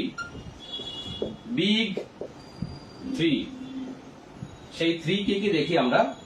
সেই বিগ 3 হচ্ছে আপনার ইউএসএ মানে রুজভেল্ট, ইউকে মানে হচ্ছে আপনার চার্চিল, আর হচ্ছে আপনার ফ্রান্স, যেহেতু ফ্রান্সের উদ্যোগে হয় সেহেতু ফরাসি মরক্কো, তখন হচ্ছে আপনার মরক্কো ফ্রান্সের অধীনে। ঠিক আছে, ফ্রান্সের পক্ষ হচ্ছে জেনারেল গল, তাহলে জেনারেল গল, এদিকে হচ্ছে চার্চিল, আর এটা হচ্ছে আপনার রুজভেল্ট। এই 3 জনে হচ্ছে আপনার এখানে গুরুত্বপূর্ণ সম্মেলনে, মানে এই সম্মেলনে আপনার উপস্থিত ছিল। এটি হচ্ছে আপনার কাসাব্লাঙ্কা সম্মেলন রাখবেন, এটি তখন ছিল ফরাসি মরক্কো, এই হচ্ছে বিষয়। আচ্ছা এবার আসি হচ্ছে আমরা তেহরান সম্মেলন। আচ্ছা আমাদের এই দেখেন কাসাব্লাঙ্কার পরে আছে 6 নম্বরে তেহরান সম্মেলন 1943। আচ্ছা সম্ভবত কাসাব্লাঙ্কাটা মস্কোর আগে হয়েছিল। ওকে, কাসাব্লাঙ্কা সম্মেলন দুটোই কিন্তু 43, তো সম্ভবত কাসাব্লাঙ্কা সম্মেলনটি মস্কোর একটু আগে হয়েছিল। মস্কোতে হয় হচ্ছে আপনার বিগ 5 আর কাসাব্লাঙ্কায় ছিল হচ্ছে আপনার বিগ 3। এই আচ্ছা এবার আসবো আমরা তাহলে 6 নম্বরে হচ্ছে আপনার তেহরান সম্মেলন। 6 তেহরান সম্মেলন। যদি আপনার পরীক্ষায় প্রশ্ন আসে যে জাতিসংঘ গঠনের একমাত্র আফ্রিকান সম্মেলন কোনটি, তাহলে কিন্তু আপনার অ্যান্সার হবে হচ্ছে আপনার কাসাব্লাঙ্কা সম্মেলন। আর যদি প্রশ্ন করা হয় যে একমাত্র এশিয়ান সম্মেলন কোনটি, একমাত্র এশীয় সম্মেলন। আচ্ছা একমাত্র এশীয় সম্মেলন তেহরান সম্মেলন। ঠিক আছে, আর একমাত্র আফ্রিকান সম্মেলন বললে অ্যান্সার হবে হচ্ছে আপনার কাসাব্লাঙ্কা সম্মেলন। এটা যেন আমরা ভুলে না যাই। ঠিক আছে, এভাবে প্রশ্ন আসতে পারে। আর এই তেহরান সম্মেলনটা কিন্তু আপনার এটি হচ্ছে আপনার এশিয়ার দেশগুলো হচ্ছে মানে ইরান, তেহরান মানে হচ্ছে বর্তমানে কোথায়, সেটা হচ্ছে আপনার ইরান। এখন এইখানে হচ্ছে আপনার কারা কারা উপস্থিত ছিল, মনে রাখবেন যে এখানে উপস্থিত ছিল big three, but big three মানে ভিন্ন এক বিগ থ্রি। সেটি হচ্ছে কে কে, রুজভেল্ট মানে ইউএস এর পক্ষ থেকে রুজভেল্ট, ও ইউএসএ লিখতে বলা হইতো, ইউএসএ থেকে হচ্ছে আপনার রুজভেল্ট, ইউকে থেকে হচ্ছে আপনার চার্চিল, আর ইউএসএসআর মানে হচ্ছে সোভিয়েত ইউনিয়ন থেকে ছিল হচ্ছে আপনার স্ট্যালিন। ঠিক আছে, এরা ছিল হচ্ছে আপনার এই তেহরান সম্মেলনে। তাহলে তেহরান সম্মেলন থেকে হচ্ছে আপনার আমরা এই তথ্যগুলো পড়বো। এখানেও আপনার খুব বেশি গুরুত্বপূর্ণ না, জাস্ট পড়বেন আর কি। তো এশিয়ার একমাত্র সম্মেলন কোনটি, সেটি হচ্ছে আপনার এটা আর কি। আচ্ছা, এখন এই সম্মেলনে হচ্ছে আপনার বিশ্বের সকল দেশকে জাতিসংঘ যোগদানের ব্যাপারে আহ্বান জানানো হয়। তাহলে মনে রাখবেন যে এই সম্মেলনে মানে তেহরান সম্মেলনে বিশ্বের সকল দেশকে হচ্ছে আপনার সদস্য হওয়ার জন্য আহ্বান জানানো হয় এই তেহরান সম্মেলনে। এটা হচ্ছে এটা আরেকটা উল্লেখযোগ্য দিক। আচ্ছা, এবার আসবো আমরা হচ্ছে তেহরানের পরে গুরুত্বপূর্ণ 7ম নম্বর সম্মেলন, যেটি হচ্ছে ব্রিটন উডস সম্মেলন। সব থেকে গুরুত্বপূর্ণ সম্মেলনগুলোর একটা, মনে রাখবেন ব্রিটন উডস সম্মেলন খুবই গুরুত্বপূর্ণ, এবং সব থেকে গুরুত্বপূর্ণ সম্মেলনগুলোর একটা হলো এই ব্রিটন উডস সম্মেলন। এখান থেকে আমরা বিভিন্ন সময় ভুল পড়ি, সেই ভুলটা আশা রাখি যে আজকে আপনারা কারেক্ট করবেন। তাহলে আমরা আসবো 7 নম্বরে, ব্রিটন উডস সম্মেলন। ঠিক আছে, আচ্ছা ব্রিটন উডস সম্মেলন, তাহলে প্রথমে আসি এটি কত সালে হয়, সেটা হচ্ছে 1944 সালে। 1944 সালে। আচ্ছা দেখেন, এখান থেকে কিন্তু বিসিএস এর প্রশ্ন আসছিল, কম বেশি 2টা প্রশ্ন আসছিল এখান থেকে, এবং সেটা রিসেন্ট পরীক্ষায়, সো গুরুত্বপূর্ণ এটা। আচ্ছা, ব্রিটন উডস সম্মেলন, এখন যদি প্রশ্ন করা হয় যে এই ব্রিটন উডস শহরটি কোথায়, তাই না, এটি হচ্ছে নিউ ইউএসএ এর নিউ হ্যাম্পশায়ার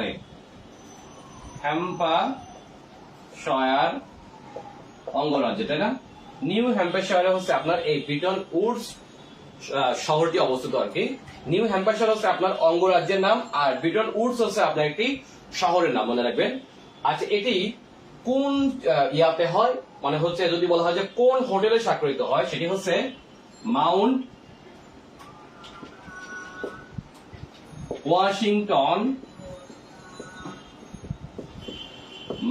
ওয়াশিংটন হোটেলে।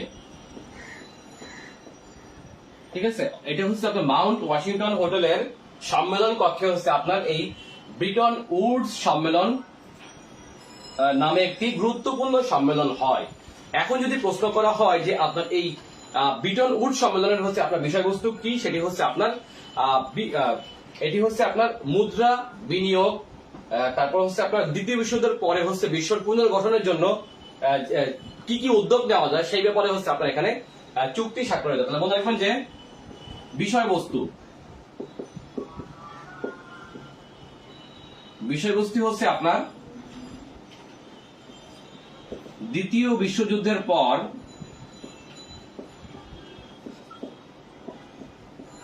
বিশ্ব পুনর্গঠন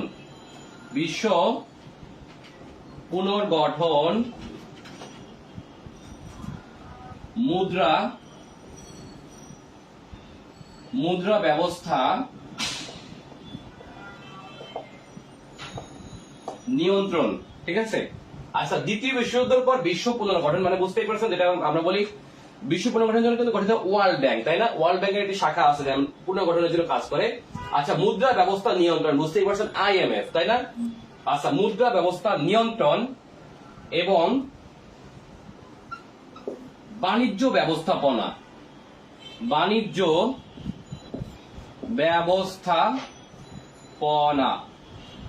যেটাকে আমরা কয়েকটা রূপ দিয়ে যেটাকে, আচ্ছা বিশ্ব পুনর্গঠনের জন্য আসছে যদি আমরা বলি তাহলে বলতে হবে ওয়ার্ল্ড ব্যাংক।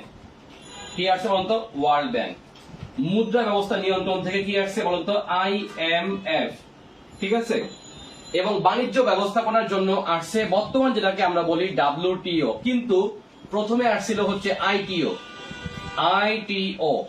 এই ITO থেকে আসছে হচ্ছে আপনার গ্যাট, GATT, এই গ্যাট থেকে হচ্ছে উরুগুয়ে রাউন্ডে, মানে 8টা আলোচনার মাধ্যমে লাস্টের দিকে উরুগুয়ে রাউন্ডের মাধ্যমে আসছে হচ্ছে আপনার WTO। তাহলে ITO, গ্যাট, WTO। যদিও ITO একটা ভিন্ন সংস্থা গঠিত হতে গেছিল, বাট যদিও এটা বাণিজ্য ব্যবস্থাপনার জন্য প্রথমে গঠিত হয় ITO, তারপরে সেখান থেকে ITO ধ্বংস, মানে এটা আর সিনেট অনুমোদন পায়নি, মানে ইউএস সিনেটে। সো এরপর আসছে হচ্ছে গ্যাটের পরে আসছে হচ্ছে WTO। তাহলে একটু আমাদের মনে রাখা দরকার, এখানে কিন্তু বাণিজ্য ব্যবস্থাপনার জন্য যে ITO মানে ইন্টারন্যাশনাল ট্রেড অর্গানাইজেশন গঠনের কথা ছিল, এটা কিন্তু আর গঠিত হয়নি। ওকে, এটা কিন্তু গঠিত হয়নি। তাহলে আমাদের মনে রাখতে হবে যে আপনার এই ব্রিটেনের সম্মেলনে গঠিত হচ্ছিল তো 2টা, নট 3টা। সেই 2টা হচ্ছে WBO, IMF, নট গ্যাট। কেননা গ্যাট স্বাক্ষরিত, গ্যাটের বিষয়টা কিন্তু আসছে আরো বেশ পরে, সেটি হচ্ছে 1947 সালে এই গ্যাট স্বাক্ষরিত হয়, আর 48 সালে হচ্ছে আপনার এটি হচ্ছে আপনার কার্যক্রম শুরু করে হচ্ছে গ্যাট। তাহলে গ্যাটের পূর্বসূরি কিন্তু WTO হলেও, মানে সরাসরি ITO থেকে, সরি WTO না, আবার ভুল বললাম, গ্যাটের উত্তরসূরি হচ্ছে আপনার WTO, আর গ্যাটের পূর্বসূরি হচ্ছে আপনার ITO। কিন্তু ITO নামে যে সংস্থাটি সেটি হচ্ছে আপনার গঠিত হয়নি। তার মানে বুঝতে হবে এই যে গ্যাট অথবা WTO, এটা কিন্তু আপনার এই ব্রিটেনের সম্মেলনে ছিল না, বুঝতে হবে। কিন্তু আমরা বিভিন্ন সময় ভুল পড়ে আসছি, সেটা হচ্ছে আপনার গ্যাট এবং WTO সম্পর্কে। তাহলে এখান থেকে যে প্রশ্নটা আসে সেটি হচ্ছে ব্রিটন উডস সম্মেলনে যেই দুটি সংস্থা গঠিত হয় সেটি হচ্ছে ওয়ার্ল্ড ব্যাংক এবং IMF। সুতরাং এই দুটি সংস্থাকে বলা হয় এই কারণে, কি বলুন তো, এই ওয়ার্ল্ড ব্যাংক এবং IMF কে এই কারণে বলা হয় ব্রিটন উডস ইনস্টিটিউশন। ওকে, তাহলে মনে রাখবেন যে ব্রিটন উডস ইনস্টিটিউট বলতে বোঝায় WB এবং IMF কে। ওকে, তাহলে গ্যাট যদি বলি, GATT, আপনারা দেখতে পাচ্ছেন কিনা, এই গ্যাট যদি আমরা বলি তাহলে এটা ক্রস হবে কিন্তু। আচ্ছা, গ্যাট মনে রাখবেন যে গ্যাট কিন্তু, তাহলে আজ থেকে মনে রাখবেন গ্যাট কোন ব্রিটন উডস প্রতিষ্ঠান নয়। ওকে, ব্রিটন উডস প্রতিষ্ঠান 2টা, সেটা হচ্ছে ওয়ার্ল্ড ব্যাংক এবং হচ্ছে আপনার IMF। ওকে, কেননা WTO নামে যে সংস্থা গঠনের কথা ছিল সেটা কিন্তু আপনার গঠিত হয়নি। এবং কেন গঠিত হয়নি? বিকজ মানে হচ্ছে ব্রিটেনের সম্বন্ধে এই 3টি সংস্থা গঠনের কথা ছিল, এটা হচ্ছে ITO, নট WTO, নট গ্যাট। ওকে, আচ্ছা তাহলে আমরা এখন আসি, তাহলে ITO টা কি? আচ্ছা, ITO এর অর্থ হলো তখনকার সময় বিশ্ব বাণিজ্য নিয়ন্ত্রণের জন্য ইন্টারন্যাশনাল ট্রেড অর্গানাইজেশন নামে একটি সংস্থা গঠনের কথা ছিল। ওকে, এবং তার জন্য হচ্ছে আপনার এই WTO সম্পর্কে, সরি ITO সম্পর্কে একটু বেশি বলি। আচ্ছা, মনে রাখবেন যে এখন এই ব্রিটন উডস সম্মেলনে হচ্ছে আপনার 3টি সংস্থার ভিত রচিত হয় 1944 সালে। ওকে, তাহলে মনে রাখবেন যে মানে ওয়ার্ল্ড ব্যাংক কিন্তু আপনার এর ভিত রচিত হয় 1944 সালে, কিন্তু কার্যক্রম শুরু করছে কিন্তু আপনার 1945 সালে, দেখছেন। আচ্ছা, IMF এর ভিত্তি কিন্তু রচিত হয় 1944 সালে, কিন্তু কার্যক্রম শুরু করে হচ্ছে 1945 সালে। ITO এর ভিত্তি রচিত হয় 1944 সালে, কিন্তু কার্যক্রম শুরু করতে পারে নাই, তার আগে এটা মানে চুক্তি হলো 47 সালে, কিন্তু 47 সালে এটা বেঁচতে গেল। এটা কেন গেল একটু আসি আমরা। তাহলে এবার একটু আসবো আমরা ITO, গ্যাট এবং WTO সম্পর্কে। তাহলে এইটুকু আপনারা বুঝছেন কিনা? ব্রিটন উডস প্রতিষ্ঠান কোনগুলা? সেটা হচ্ছে 2টা, WB এবং IMF এবং ITO হলো, যদিও এটা গঠিত হয়নি, তারপর এটাকে বলা যায়, বাট এই দুটাকে বলা যাবে না, গ্যাট এবং WB কে বলা যাবে না, এটা মনে রাখবেন। আচ্ছা, তাহলে এবার একটু আমরা তাহলে ITO, গ্যাট এবং WTO কিভাবে আসলো। আচ্ছা, এবার তাহলে আসবো আমরা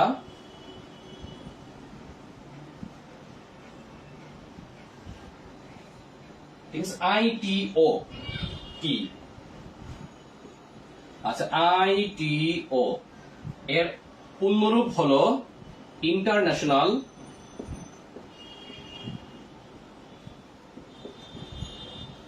ট্রেড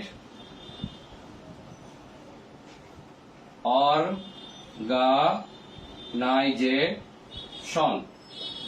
ঠিক আছে, দেখেন এটি কিন্তু আপনার 1944 সালে অর্থাৎ ডাব্লিউবি আইএমএফ এর সাথে আইটিও গঠনের প্রস্তাব গঠিত হলো এবং তার জন্য হচ্ছে 1947 সালে হাভানা সম্মেলন। হাভানা, আমরা জানি যে কিউবার রাজধানী হাভানা, তাই না? হাভানা সম্মেলনে 56টি দেশ, ঠিক আছে, 56টি দেশ ITO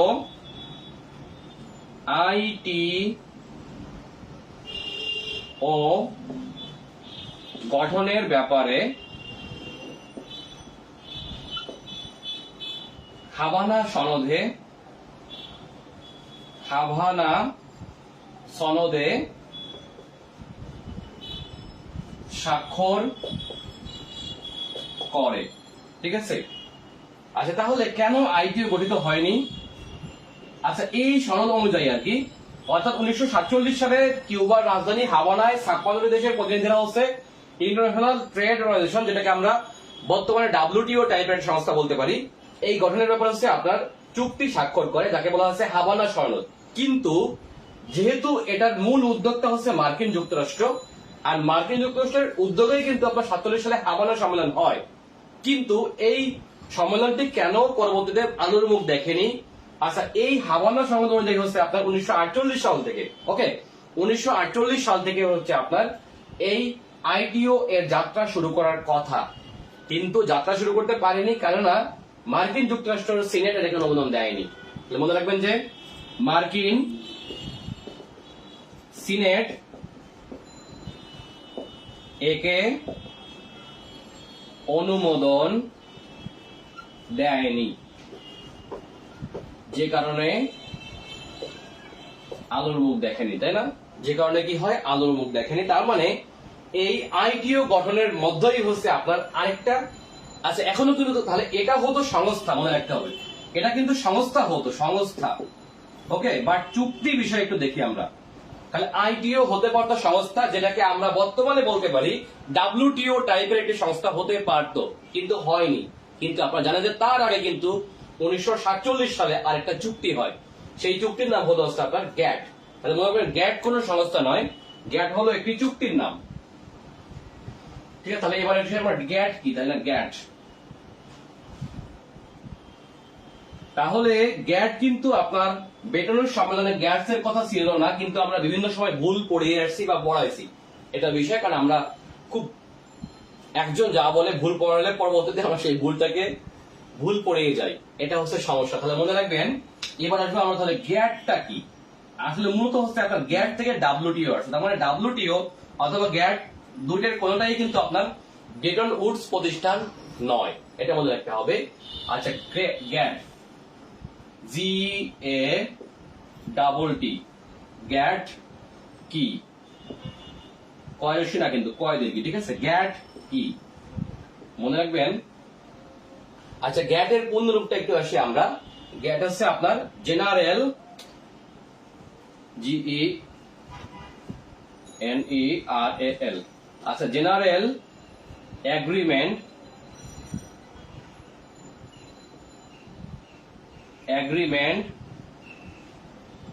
on tariffs, TARRIFS, tariffs and trade. ঠিক আছে, আচ্ছা মনে রাখবেন যে general agreement on tariff and trade, যাকে সংক্ষেপে বলা হয়েছে আপনার গ্যাট, যেই চুক্তিটি স্বাক্ষরিত হয়। আচ্ছা মনে রাখবেন যে এই চুক্তি স্বাক্ষরিত হয় 1947 সালে। তাহলে দেখেন আমি মাঝখানে কি বলছি, এই চুক্তি, তার মানে এটা কোনো সংস্থা নয়, এটা একটা চুক্তির নাম। মনে রাখতে হবে এটা কোনো সংস্থা নয়, এটা একটা চুক্তির নাম। তাহলে মনে রাখবেন গ্যাট কোনো সংস্থা নয়, GATT, গ্যাট কোনো সংস্থা নয়, এটি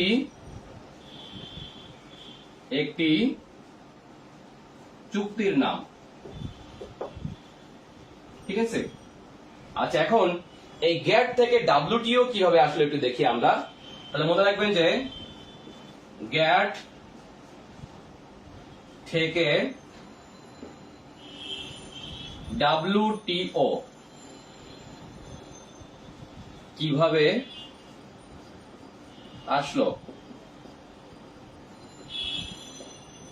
আচ্ছা গ্যাট থেকে WTO কিভাবে জন্ম লাভ করলো সেটা দেখি। আর WTO কিন্তু সংস্থা, মনে রাখতে হবে WTO আর গ্যাট কি। তাহলে WTO আসলে হচ্ছে আপনার সংস্থার নাম। আর যদি প্রথম দিকে যদি ITO হতো তাহলে ITO হতো সংস্থা, বাট গ্যাট কোনো সংস্থা নয়। ঠিক আছে, সেটা মনে রাখতে হবে। আচ্ছা এখন দেখি তাহলে WTO থেকে গ্যাট থেকে কিভাবে, সেই 47 সালের গ্যাট থেকে WTO হলো কিন্তু আপনার 1995 সালের 1 জানুয়ারি। আচ্ছা 1995 সালের 1 জানুয়ারি হচ্ছে আপনার WTO হলো। তাহলে এটা কিভাবে হলো? আচ্ছা দেখেন যে এই গ্যাট চুক্তি থেকে মনে রাখবেন যে গ্যাট চুক্তি থেকে মোট 8টি আলোচনা হয়। 8টি আলোচনা হয়, এক দীর্ঘ আলোচনা। ঠিক আছে, এই 8টি আলোচনার মধ্যে হচ্ছে অষ্টম আলোচনাটির নাম হচ্ছে, অষ্টম আলোচনাটি হয় দীর্ঘ 1986 থেকে, মনে রাখবেন যে 1986 থেকে 1993 পর্যন্ত, 93 পর্যন্ত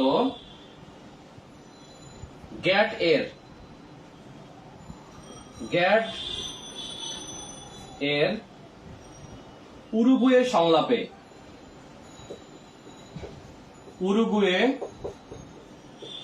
সংলাপে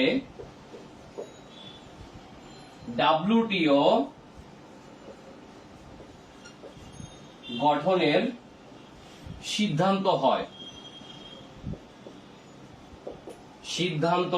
হয়। ঠিক আছে, যার মাধ্যমে 1995 সালের 1 জানুয়ারি WTO যাত্রা শুরু করে। দেখেন এইখানে খুবই গুরুত্বপূর্ণ, এখান থেকে আপনার BCS এর প্রশ্ন আসে হিউজ পরিমাণ। আপনার দেখেন এখানে 2টা প্রশ্ন আসছে BCS এ, গ্যাট থেকে কিভাবে WTO হলো। ওকে, অর্থাৎ রিসেন্ট BCS এ এটা খুবই গুরুত্বপূর্ণ। উরুগুয়ে সংলাপটা আপনাকে বুঝতে হবে, যাকে বলা হয় হচ্ছে আপনার উরুগুয়ে রাউন্ড বলা হয়। এখান থেকে প্রশ্ন আসে কিভাবে, দেখেন যে উরুগুয়ে রাউন্ড WTO গঠিত হয় কোন সম্মেলনের মাধ্যমে, সেটি হচ্ছে উরুগুয়ে সংলাপের মাধ্যমে, যাকে বলা হয় উরুগুয়ে রাউন্ড। অর্থাৎ উরুগুয়ে রাউন্ড ছিল হচ্ছে 8ম রাউন্ড, মনে রাখবেন যে গ্যাটের 8ম রাউন্ড। ঠিক আছে, আচ্ছা এটার মনে রাখবেন যে গ্যাটের 8ম রাউন্ড উরুগুয়ে রাউন্ড। ঠিক আছে, এই 8ম রাউন্ড হচ্ছে আপনার চলে হচ্ছে লং টাইম ধরে, দীর্ঘ 8 বছর। দেখেন 1986 থেকে 1993 পর্যন্ত দীর্ঘ 8 বছর ধরে হচ্ছে আপনার এই উরুগুয়ে রাউন্ড বা উরুগুয়ে সংলাপ চলে। এই উরুগুয়ে সংলাপের মাধ্যমে হচ্ছে আপনার 1993 সালে হচ্ছে আপনার WTO গঠনের ব্যাপারে সিদ্ধান্ত হয়। কিন্তু WTO যাত্রা শুরু করে কিন্তু আপনার 1995 সালের 1 জানুয়ারি। ওকে, এটি আপনার খুবই গুরুত্বপূর্ণ। আশা রাখি যে আপনারা এই বেটন রুট সম্মেলন থেকে এতদিন যে ভুল ভ্রান্তি হিজিবিজি করছেন সেগুলোকে আজকে আপনারা রিমুভ করবেন। আর আমি যে তথ্যগুলো বললাম একেবারে অ্যাকুরেট তথ্য, এগুলো আপনার ইংরেজি থেকে হচ্ছে আপনার রিয়েল সোর্স থেকে নেওয়া। সো আপনার এখানে কোনো ভুল হওয়ার কোনো বিন্দু মাত্র সম্ভাবনা নেই। ঠিক আছে, অর্থাৎ আপনারা এই বেটন রুট সম্মেলন থেকে যে মন গড়া তথ্য পড়ছেন সেগুলো আজকে থেকে ডিলিট করে দিবেন। আমি তখন যা পড়লাম তাই পড়বেন। তাহলে মনে রাখবেন যে WTO আর ITO জিনিসটা এক না। আর গ্যাট মনে রাখবেন, গ্যাট কোনো সংস্থা নয়, গ্যাট হলো একটি চুক্তির নাম, WTO হলো সংস্থার নাম। ঠিক আছে, এখন এই গ্যাট থেকে WTO সেই 1947 সাল থেকে 1993 সাল পর্যন্ত মোট 8টি সংলাপ হয় এই গ্যাটের। ঠিক আছে, সেই 8টি সংলাপের 8ম নাম সংলাপ চলে দীর্ঘ সময় ধরে, সবচেয়ে দীর্ঘ সময় ধরে চলে, যেটি হচ্ছে 1986 থেকে 1993 পর্যন্ত। এই সম্মেলনে উরুগুয়ে রাউন্ডের মাধ্যমে, উরুগুয়ে মানে বুঝতেই পারছেন যেটা হচ্ছে দক্ষিণ আমেরিকার একটি দেশের নাম, এই উরুগুয়ে থেকে সংলাপ চলে দীর্ঘ 8 বছর। সেই সম্মেলনে হচ্ছে আপনার 1993 সালে এই গ্যাট থেকে, মানে গ্যাট কিন্তু চুক্তির নাম, এই চুক্তিভুক্ত দেশগুলো হচ্ছে ডাব্লিউটিও গঠনের ব্যাপারে সিদ্ধান্ত গ্রহণ করে। আচ্ছা, এখন ডাব্লিউটিওর মেম্বার কারা? ডাব্লিউটিওর মেম্বার হচ্ছে আপনার পৃথিবীর জাতিসংঘভুক্ত যে কোনো রাষ্ট্র, প্রায় সবাই। ওকে, আপনারা সবাই কিন্তু ছিল না, যেমন আপনারা দেখবেন যে বিশ্ব বাণিজ্য সংস্থার সব দেশ কিন্তু লাস্ট পর্যন্ত ছিল না, ঠিক আছে? তো জাতিসংঘভুক্ত প্রায় সকল দেশ, দুই একটা বাদে, ঠিক আছে, এক। আচ্ছা, এরপর হচ্ছে প্যালেস্টাইন আছে। আচ্ছা, প্যালেস্টাইন বাদেও মনে রাখবেন চায়না, জাতিসংঘ স্বীকৃত চায়না, এখানে হচ্ছে মেম্বার মোট 4টা, ঠিক আছে? সেই 4টা কি কি দেখেন যে মূল চায়না নিজে, মানে পিপলস রিপাবলিক অফ চায়না, অর্থাৎ পিআরসি বা পিপলস রিপাবলিক অফ চায়না নিজে মেম্বার। আচ্ছা, এরপরে হচ্ছে তাইওয়ান, যাকে বলা হচ্ছে আরসি বা রিপাবলিক অফ চায়না, সেও মেম্বার। ওকে, আচ্ছা, এরপর হচ্ছে হংকং, এটি হচ্ছে চায়না একটি অটোনমাস রিজন, সেও মেম্বার। ম্যাকাও, সেও মেম্বার। অর্থাৎ চীনের সাথে যদি আপনাকে বাণিজ্য করতে হয়, জাতিসংঘ স্বীকৃত যে মূল চায়না, এই চায়নার সাথে আপনাকে বাণিজ্য করতে হলে 4টা ভিন্ন ভিন্ন বাণিজ্য আপনি করতে পারবেন। সেটা হচ্ছে তাইওয়ানের সাথে, মূল চায়নার সাথে, হংকং এর সাথে, ম্যাকাও এর সাথে। তার মানে আপনি যদি কেউ বাংলাদেশ থেকে এলসি করেন যে আমি ইয়ার থেকে, ধরেন আপনি তাইওয়ান থেকে মাদারবোর্ড আনবো, তাহলে কিন্তু চায়নার সাথে চুক্তি করলে হবে না, সেই এলসি করতে হবে আপনার হচ্ছে কার সাথে? সেটি করতে হবে হচ্ছে আপনার সরাসরি তাইওয়ানের সাথে। আপনি যদি চিন্তা করেন যে আমি হংকং থেকে কোনো মাল জিনিস ঢাকায় নিয়ে আসবো, তাহলে আপনাকে চুক্তি করতে হবে চায়নার সাথে না, এটি করতে হবে হচ্ছে আপনার হংকং এর সাথে। কেননা হংকং নিজেই হচ্ছে আপনার ডাব্লিউটিওর মেম্বার। এবং দেখবেন যে হংকং কিন্তু আপনার পৃথিবীর যে শ্রেষ্ঠ যে 10টা বাণিজ্য প্রধান দেশ, তার মধ্যে একটা হংকং পড়ে। তার মানে হংকং একটা ছোট একটা অঞ্চল হওয়ার পরেও তার বাণিজ্যের পরিমাণ এত বেশি, যেটা হচ্ছে আপনার পৃথিবীর 10টা বৃহত্তম বাণিজ্যের মধ্যে একটা পড়বে। ইভেন সে রাশিয়ার থেকেও বিশাল বাণিজ্য করে, চিন্তা করেন। এই জন্য হচ্ছে একই চায়নায় মোট 4টা মেম্বার এখানে, ঠিক আছে? তাহলে আমরা মনে হয় ব্রেটন উড সম্মেলন থেকে আমরা অনেক দূরে চলে গেছি। 7 নম্বর সম্মেলন শেষ হলো। এবার আসি আমরা ভার্জিনিয়া সম্মেলন। আপনার ইউএস এর একটি অঙ্গরাজ্যের নাম হচ্ছে আপনার ভার্জিনিয়া। এই ভার্জিনিয়া সম্মেলনে কি কি ব্যাপারে সিদ্ধান্ত হয় তো দেখবো আমরা। আচ্ছা, এই মুহূর্তে যারা যুক্ত হচ্ছেন তারা আমার পেইড কোর্সটিতে অংশগ্রহণ করতে পারেন চাইলে, মাত্র 500 টাকা এই মুহূর্তে। অর্থাৎ আপনি এখানে 100-র বেশি লেকচার পাবেন, 100 না আরো বেশি। আচ্ছা, আমার এই গ্রুপে ঢুকলে আপনি আনলিমিটেড ইয়া পাবেন, যেটা হচ্ছে আমার পেইড ব্যাচ যেখানে শুরু হয়, এটা একটা গোপন গ্রুপের মাধ্যমে। সো এই হিডেন গ্রুপটায় আপনি অনেক ক্লাস পাবেন, অনেক পরীক্ষা পাবেন, আনলিমিটেড পরীক্ষা এবং ক্লাস পাবেন আপনারা এখানে যুক্ত হলে। তাহলে যারা ভর্তি হতে চান তারা এই মুহূর্তে ভর্তি হতে পারেন। কেননা আমার যে পেইড বেসের ইয়া ক্লাস, সেটা হচ্ছে আপনার 46টা আপনারা দেখতে পাচ্ছেন। এই 46টা হচ্ছে ধারাবাহিকভাবে এখানে হচ্ছে আপনার রেকর্ড করা আছে।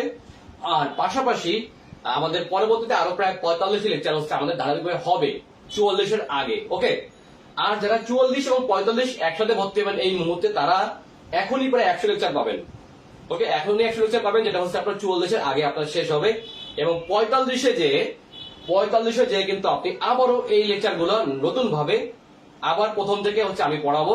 অর্থাৎ একটা দীর্ঘ কোর্স, এখান থেকে আপনি মনে হয় যে সাধারণ জ্ঞানে আপনার এক বিন্দু সমস্যা থাকবে না, আশা রাখি। মানে হচ্ছে মিনিমাম 90% অ্যান্সার করার জন্য যেই প্রস্তুতি দরকার হয়, সেটা আমি প্রস্তুতি আমার এখান থেকে হয়ে যাবে। এখান থেকে আপনার হিউজ ক্লাস পাবেন এবং দীর্ঘ প্রায় আগামী 1-1.5 বছর ধরে আপনারা এই কোর্সটি পাবেন। সো আপনারা মাত্র 1000 টাকার এই সুযোগটি গ্রহণ করতে পারেন। ঈদের পরে কিন্তু এই কোর্সটি হয়ে যাবে 1500 থেকে 2000 টাকা। আর যারা লিখিত দিবেন তারা লিখিতের জন্য করতে পারবেন এই মুহূর্তে মাত্র 1000 টাকায়। এটা হচ্ছে আমাদের 43তম লিখিত এই মুহূর্তে চলতেছে। অলরেডি আমাদের 26 জন আছে, মাত্র ক্লাস শুরু হলো, 5 থেকে 6টা ক্লাস হয়েছে। আপনারা অনেকগুলো ক্লাস পাবেন এখানে, প্রায় 45টি ক্লাস লেকচার এখনো পাবেন। সো ভর্তি হলে আপনারা এখানে সুযোগ গ্রহণ করতে পারেন। আর যারা আমার পুরনো স্টুডেন্ট আছেন তারা কিন্তু এই পরীক্ষা শেষেই, মানে হচ্ছে 44 পরীক্ষা শেষ হলেই আপনারা লিখিত ব্যাচে শুরু করে দিবেন। মানে হচ্ছে আমাদের 43 এবং 44 লিখিত একসাথে শুরু হয়ে যাবে পরীক্ষার পর এমনি, ঠিক আছে? এই আর আগে থেকে ভর্তি হলে আগে বেশি লাভ, এটা আপনারা বুঝতে পারছেন। কেননা অনেক ক্লাস পাবেন, যেটা হচ্ছে ফ্রি। আর ভিডিওগুলো হচ্ছে লাইফ টাইমে আপনারা সেভ থাকবে এখানে, আপনারা সবসময় দেখতে পারবেন। এখন যারা 500 টাকা দিয়ে ভর্তি হচ্ছেন তারা কিন্তু জুনের পরে আর দেখতে পারবেন না। জুনের পরে আপনারা এখানে পুরো লেকচার দেখতে পাবেন, নতুন লেকচার হবে হচ্ছে নতুন গ্রুপে, ঠিক আছে? এই আর কি। তাহলে এবার আসবো আমরা হচ্ছে যেই সম্মেলনটি, সেটি হচ্ছে আপনার ভার্জিনিয়া সম্মেলন। ওকে, ভার্জিনিয়া, এটাও আপনার ইউএসএ হয়, ঠিক আছে। আচ্ছা,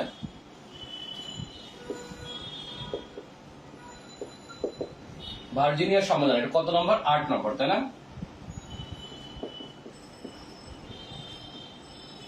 আচ্ছা, ভার্জিনিয়া সম্মেলন হয় হচ্ছে আপনার 1943 সালে। 1943 সালে আগে আলোচনা করলে হতো ভার্জিনিয়া আগে, পরে কিন্তু ব্রেটন উডস, মনে রাখতে হবে। ভার্জিনিয়া আগে, পরে হচ্ছে আপনার ব্রেটন উডস। আচ্ছা, ভার্জিনিয়া সম্মেলন হচ্ছে 1943। এখানে হচ্ছে বিশ্ব খাদ্য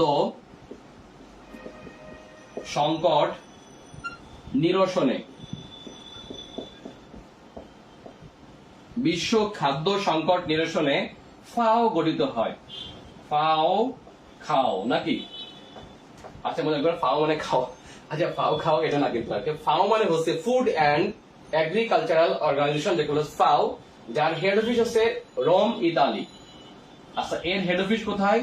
বর্তমান সদর দপ্তর রোম, ইতালি।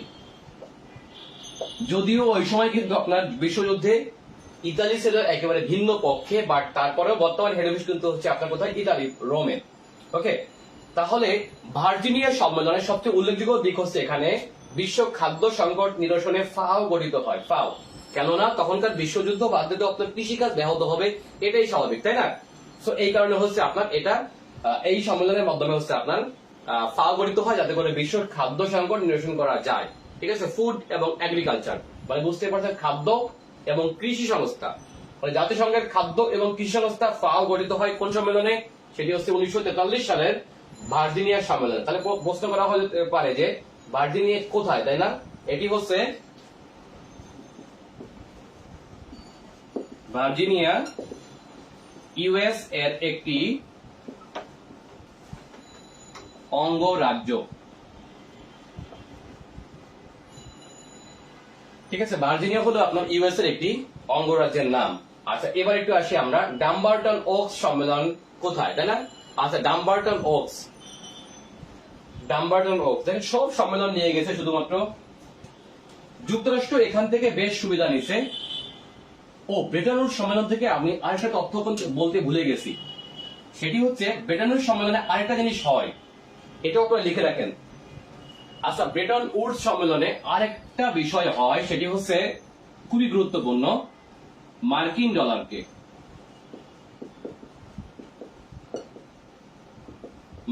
ডলারকে আন্তর্জাতিক মুদ্রা করা হয়। খুবই গুরুত্বপূর্ণ। দেখেন কত সুবিধা হচ্ছে মার্কিন যুক্তরাষ্ট্র, সেটা হচ্ছে এক তো অনেকগুলো সংস্থা গঠন করছে নিজেই, আর একই সাথে হচ্ছে মার্কিন ডলার, তার যে মুদ্রা, ডলার না, মার্কিন ডলারকে বলা হয় আন্তর্জাতিক মুদ্রা। এটা কিন্তু আপনার যেহেতু এই যুদ্ধের মাঝখান থেকে মানে নিজের দিকে সিদ্ধান্তটা নিয়ে এনেছে। ওকে, সো আমরা বলতে পারি যে সেকেন্ড ওয়ার্ল্ড ওয়ার থেকে সব থেকে উপকৃত রাষ্ট্র হচ্ছে মার্কিন যুক্তরাষ্ট্র, এবং সব থেকে মানে বাস খাইছে বেশি ব্রিটেন এবং ফ্রান্স। কেননা যুদ্ধে তারা জিতলেও তাদের পৃথিবীব্যাপী এত উপনিবেশ ছিল, সেই উপনিবেশগুলো কিন্তু আপনার মার্কিন মদতে পরবর্তীতে স্বাধীন হয়ে গেছে। কেননা মার্কিন যুক্তরাষ্ট্রের যে উদ্যোগটা ছিল, একটা হচ্ছে আপনার যেটাকে হচ্ছে আপনার কি জানো, ট্রুম্যান ডক্ট্রিন। ঠিক আছে, ট্রুম্যান ডক্ট্রিনের একটা উদ্দেশ্য ছিল এরকম যে কোন দেশ যদি কোন দেশে যদি আপনার বিপ্লবী আন্দোলন হয় ওই মুহূর্তে যুদ্ধের পরে, সেই বিপ্লবী আন্দোলনে কিন্তু আপনার সমর্থন দেওয়া মার্কিন যুক্তরাষ্ট্রের নৈতিক দায়িত্ব, বুঝতেই পারছেন।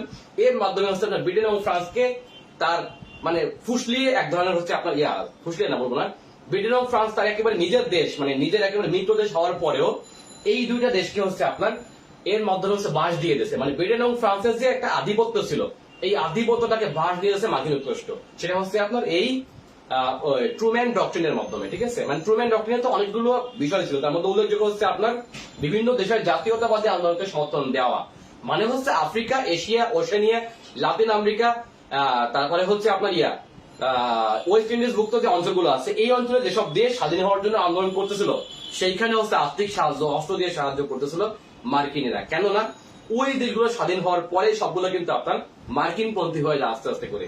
এটা হচ্ছে মার্কিন যুক্তরাষ্ট্রের সব থেকে সুবিধাজনক দিক, এবং এই জন্য বলা হয়ে যেতে পারে যে সব থেকে বেশি সুবিধা দিচ্ছে এই সম্মেলনগুলো থেকে মার্কিন যুক্তরাষ্ট্র। কেননা তার দেশে হেড অফিস, তার দেশে জাতিসংঘ, তারা উদ্যোক্তা, তাদের ভাষা ইংরেজি, সেটাই আন্তর্জাতিক ভাষা। তাদের মুদ্রা হচ্ছে আপনার কি বলতো ডলার, সেই ডলার হচ্ছে আন্তর্জাতিক মুদ্রা, বিনিময় মুদ্রা। সকল মুদ্রা হচ্ছে জননী, মানে ওই মুদ্রা দিয়ে মাপ করতে হবে। যে চীনা ইয়েন, ইয়েনের সরি জাপানিজ ইয়েন, ইয়েনের মান কত, ডলার প্রতি কত, টাকার মান ডলার প্রতি কত, যেমন 80 টাকায় $1, বুঝছেন কিনা? এটা হচ্ছে তার সব থেকে ভালো দিক। আচ্ছা, তাহলে এবার আসি আমরা তাহলে ডাম্বারটন ওকস সম্মেলন। ডিম থেকে আসছে কি 9 নম্বর, ডাম্বারটন ওকস সম্মেলন, ঠিক আছে। এটিও হয় 1944 সালে, 1944 সালে, ঠিক আছে। এটি হচ্ছে আপনার ডাম্বারটন ওকস সম্মেলন। এখানে হচ্ছে আপনার 5টি দেশকে হচ্ছে আপনার নিরাপত্তা পরিষদের স্থায়ী সদস্য করা হয়, ঠিক আছে। তাহলে মনে রাখবেন যে এই সম্মেলনের সবচেয়ে গুরুত্বপূর্ণ দিক হচ্ছে আপনার, আচ্ছা ভেটো করে দেয়নি, মনে রাখবেন যে 5টি দেশকে স্থায়ী সদস্য করা হয়। মানে আমরা 5টি দেশ মানে বুঝতে পারছেন, যার বর্তমানে ভেটো পাওয়ার যে 5 বলি আমরা, এই বিগ 5 দেশকে হচ্ছে আপনার এখানে করা হয়, অন্তর্ভুক্ত করা হয়। অর্থাৎ এরা হবে হচ্ছে আপনার ভেটো দিলে, সেই ভেটো মানে হচ্ছে আমি মানি না, ও ভেটো হয়নি কিন্তু ভুল বললাম, না ভুল বললাম, ভেটো না। এটি হচ্ছে আপনার 5টি দেশকে হচ্ছে স্থায়ী মেম্বার করা হয়, এটা হচ্ছে আজীবন মেম্বার থাকবে। আরেকটা হচ্ছে আপনার ইকোসক, জাতিসংঘ অর্থনৈতিক ও সামাজিক পরিষদ, যাকে সংক্ষেপে বলা হয় ইকোসক, ECOSOC, ইকোসক, ঠিক আছে। আচ্ছা, জাতিসংঘ অর্থনৈতিক ও সামাজিক পরিষদ সংক্ষেপে হচ্ছে ইকোসক গঠনের সিদ্ধান্ত হয়। তাহলে এখানে কিন্তু তো ভেটো পায় না, মনে রাখবেন। ভেটো নিয়ে যে আমরা মিলে না ফেলি, ঠিক আছে, ভেটো কিন্তু এখানে পায় না, এটা মনে রাখবেন। তাহলে এটা হচ্ছে ডাম্বারটন ওকস সম্মেলন 1944 সাল। আচ্ছা, এবার আসবো আমরা বর্তমানে যুদ্ধ কবলিত একটা অঞ্চল, সেটি হচ্ছে ইয়াল্টা। আচ্ছা, ইএস বলে সাইন করে দিন। ইএস থেকে 10 নম্বরে আসবে হচ্ছে ইয়াল্টা সম্মেলন 1945। 10 নম্বরে আমরা আসি।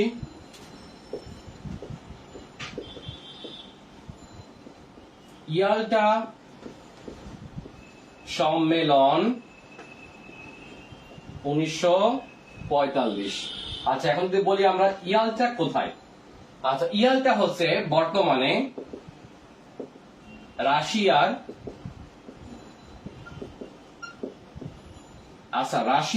এটা কিন্তু ইউক্রেনে নাই, দেখেন এটি হচ্ছে বর্তমানে রাশিয়ার ক্রিমিয়া অঞ্চলে। কেননা আমরা জানি রাশিয়ার ক্রিমিয়া অঞ্চলে, ঠিক আছে, বর্তমানে হচ্ছে রাশিয়ার ক্রিমিয়া অঞ্চলের একটি শহরের নাম, ঠিক আছে, অঞ্চলের একটি শহর। আচ্ছা, যদি আমি বলি যে ক্রিমিয়া একটি উপদ্বীপের নাম, তাই না, যেটি হচ্ছে 1954 সালের আগে, 1954 সালের আগে। আচ্ছা দেখেন তখন কোথায় ছিল, তখন কিন্তু ক্রিমিয়া বললে রাশিয়ায় ছিল, কেননা আমরা জানি ক্রিমিয়া। আচ্ছা, ক্রিমিয়ার হাত বদল হয়েছে কিভাবে, অনেকগুলো হাত বদল হয়েছে, আমরা বলতে পারি লাস্টের 3টা বলি। আচ্ছা, ক্রিমিয়া ছিল রাশিয়ায়, তাই না, ক্রিমিয়া ছিল কোথায় বলতো, রাশিয়ায়, ঠিক আছে। রাশিয়ার কাছ থেকে এটা একসময় দখল করে নিল হচ্ছে তুরস্ক বা অটোমান সাম্রাজ্য। আচ্ছা, এরপরে হচ্ছে ক্রিমিয়া 1954 সালে ক্রিমিয়াকে ইউক্রেনের অন্তর্ভুক্ত করে, ইউক্রেনের অংশ করে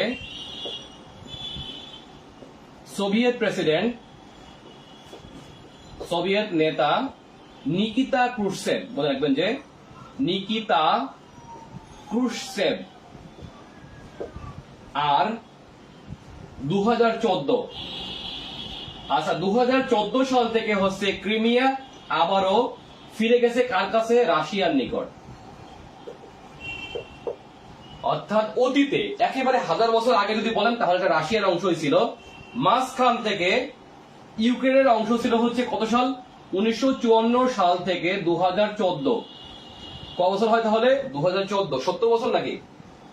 1954 2014 ক বছর হয়? 50 না 60 বছর নাকি? দেখতো আমি অঙ্কে খুবই কাঁচা। আচ্ছা, এটা মানে 60 বছর ধরে। হ্যাঁ, দীর্ঘ 60 বছর ধরে এটা হচ্ছে আপনার ক্রিমিয়া ছিল হচ্ছে আপনার ইউক্রেনের অংশ, এবং সেখান থেকে হচ্ছে 2014 সালে নামমাত্র একটি গণভোটের মাধ্যমে ক্রিমিয়াকে রাশিয়ার অংশ করে ফেলে হচ্ছে রাশিয়ার নেতা ভ্লাদিমির পুতিন। এবং জানেন যে এই কারণে কিন্তু আজকে যে রাশিয়ার সাথে ক্রিমিয়া ইউক্রেনের সংকট, এই সংকটের মূলে কিন্তু আপনার এই ইউক্রেনের কাছ থেকে এই ক্রিমিয়া নিয়ে যাওয়া একটি বড় কারণ, এবং যে কারণে কিন্তু আপনার রাশিয়ার সাথে হচ্ছে পশ্চিমা বিশ্বের সম্পর্ক আরো খারাপ হয়, এবং রাশিয়াকে হচ্ছে আপনার G7 থেকে G8 থেকে বাদ দিয়ে G7 করা হয়। ঠিক আছে, তাহলে মনে রাখবেন যে এই ক্রিমিয়াকে সোভিয়েত ইউক্রেনের অংশ করছিল হচ্ছে সোভিয়েত নেতা নিকিতা ক্রুশেভ 1954 সালে, এবং 1954 সাল থেকে 2014 পর্যন্ত দীর্ঘ 60 বছর ধরে এই ক্রিমিয়া ছিল হচ্ছে আপনার ইউক্রেনের অংশ, যেটি হচ্ছে বর্তমানে আবারও রাশিয়ার অংশ। তাহলে ক্রিমিয়া কোথায়? এটি এক কথায় আনসার হবে রাশিয়ার ইউক্রেনে, রাশিয়ার ইউক্রেন না, আবার রাশিয়ার ক্রিমিয়ায়। ঠিক আছে। আচ্ছা, ক্রিমিয়াতে আরো দুইটা গুরুত্বপূর্ণ শহর আছে, একটা হচ্ছে সেভাস্তোপোল আর একটা হচ্ছে সিমফারোপোল। মনে রাখবেন যে সেভাস্তোপোল হচ্ছে ক্রিমিয়ার রাজধানী, এবং সিমফারোপোল হচ্ছে একটি গুরুত্বপূর্ণ সামুদ্রিক ঘাঁটি, সামরিক ঘাঁটি, এবং একই সাথে সমুদ্র বন্দর। সিমফারোপোল, আমার মনে হয় সিমফারোপোল, তারপর হচ্ছে সেভাস্তোপোল, আর এটা হচ্ছে ইয়ালটা। এই তিনটা হচ্ছে ক্রিমিয়ার গুরুত্বপূর্ণ তিনটা শহর, যেটি হলো বর্তমানে রাশিয়ার অংশ। মনে থাকবে? আচ্ছা, তাহলে ইয়ালটা সম্মেলন হচ্ছে, আচ্ছা এই সম্মেলনে কি হয়? মনে রাখবেন যে 5টি সদস্য দেশকে, আচ্ছা 5টি, ওই যে আগের সম্মেলনে হলো স্থায়ী মেম্বার, তারা পালো ভেটো। তাহলে মনে রাখবেন যে ডাম্বারটন ও সম্মেলনে 5টি যে মেম্বার হয় স্থায়ী, সেই 5টিকে হচ্ছে আপনার ভেটো পাওয়ার দেওয়া হয় পরের সম্মেলন, 10ম সম্মেলনে। ঠিক আছে, তাহলে আমরা বলতে পারি 5টি স্থায়ী সদস্য দেশকে ভেটো ক্ষমতা প্রদান করা হয়। সেই 5টি দেশ কি কি? আমরা সবাই জানি সেই 5টি হলো big 5: USA, UK, France, China এবং রাশিয়া। এই 5টি দেশ হচ্ছে আপনার স্থায়ী মেম্বার হয়, এবং তাদের থাকে হচ্ছে ভেটো, স্থায়ী মেম্বার হয় আগের সম্মেলনে। ওকে, আর এই সম্মেলনে হচ্ছে আপনার তারা হচ্ছে কি পায়? সেটি হচ্ছে আপনার ভেটো ক্ষমতা সম্মেলন পায়। এখন ভেটো কি? ভেটো মানে হচ্ছে এই 5টি দেশের যদি কোনো একটি দেশ কোনো প্রস্তাবে, জাতিসংঘের যদি সকল দেশও যদি কোথাও একমত পোষণ করে, কিন্তু সেখান থেকে যদি মাত্র একটি রাষ্ট্র যদি বলে যে আমি মানি না, ভেটো শব্দের অর্থ হচ্ছে আমি মানি না, নট জানি না। ঠিক আছে, আমি মানি না বলে, তাহলে ওই প্রস্তাব আর জাতিসংঘে পাস হবে না, ঝুলে থাকবে। এটাকে বলা হয় ভেটো ক্ষমতা। যেমন আমরা বলতে পারি, ধরেন যদি ইসরায়েল প্যালেস্টাইন রাষ্ট্রকে স্বীকৃতি দেওয়ার জন্য যদি পৃথিবীর সকল রাষ্ট্র যদি একমত পোষণ করে, কিন্তু ইসরায়েল ধরেন সেখানে বললো যে তারা একমত না, কিন্তু ইসরায়েল কিন্তু ভেটো নাই। এখন যদি ইসরায়েলের পক্ষে শুধুমাত্র মার্কিন যুক্তরাষ্ট্র যে বলে যে আমি ইসরায়েলের পক্ষে এবং প্যালেস্টাইনের স্বাধীনতা আমি মানি না, তাহলে প্যালেস্টাইনের স্বাধীনতা তার সঙ্গে আর পাস হবে না। আপনারা বুঝছেন কিনা? ঠিক এভাবে করেই প্যালেস্টাইন ঝুলে আছে। কেননা প্যালেস্টাইনের স্বীকৃতি কিন্তু অনেক, বাট তারপরে প্যালেস্টাইন হচ্ছে পূর্ণ স্বাধীন রাষ্ট্র না, কেননা এই আমেরিকার ভেটো আছে এই কারণে। ঠিক আছে, এটি হচ্ছে ভেটো। এই ভেটো আসছে হচ্ছে ইয়ালটা সম্মেলনে 1945 সালে। আচ্ছা, এবার আসি আমরা সর্বশেষ সম্মেলন, এজন্য গুরুত্বপূর্ণ তারিখ পড়তে হবে। এটার সর্বশেষ সম্মেলন তারিখ পড়বেন, তাহলে তারিখ পড়বেন দুইটা, একটা হচ্ছে প্রথম আর একটা হচ্ছে লাস্ট। একটা হচ্ছে 12 জুন, যেটা আমরা প্রথম পড়লাম 1941 সালে, আর একটা পড়বো হচ্ছে আপনার 1945 সালে। একেবারে লাস্ট সম্মেলন নাম হচ্ছে সান ফ্রান্সিসকো সম্মেলন। এটাও খুবই খুবই খুবই গুরুত্বপূর্ণ, মনে রাখবেন যে। তাহলে 11 নম্বরে কি আছে? এটা 3 স্টার দিয়ে রাখেন, সান ফ্রান্সিসকো সম্মেলন। আজকে ম্যাপ আঁকলাম না, সান ফ্রান্সিসকো সম্মেলন। ঠিক আছে, সান ফ্রান্সিসকো, বুঝতেই পারছেন মার্কিন যুক্তরাষ্ট্রের একটি অঙ্গরাজ্যের নাম হচ্ছে আপনার, সরি, মার্কিন যুক্তরাষ্ট্রের একটি অঙ্গরাজ্যের নাম হচ্ছে আপনার ক্যালিফোর্নিয়া। এই ক্যালিফোর্নিয়ার একটি গুরুত্বপূর্ণ সমুদ্র বন্দর এবং শহরের নাম হচ্ছে আপনার কি, সান ফ্রান্সিসকো।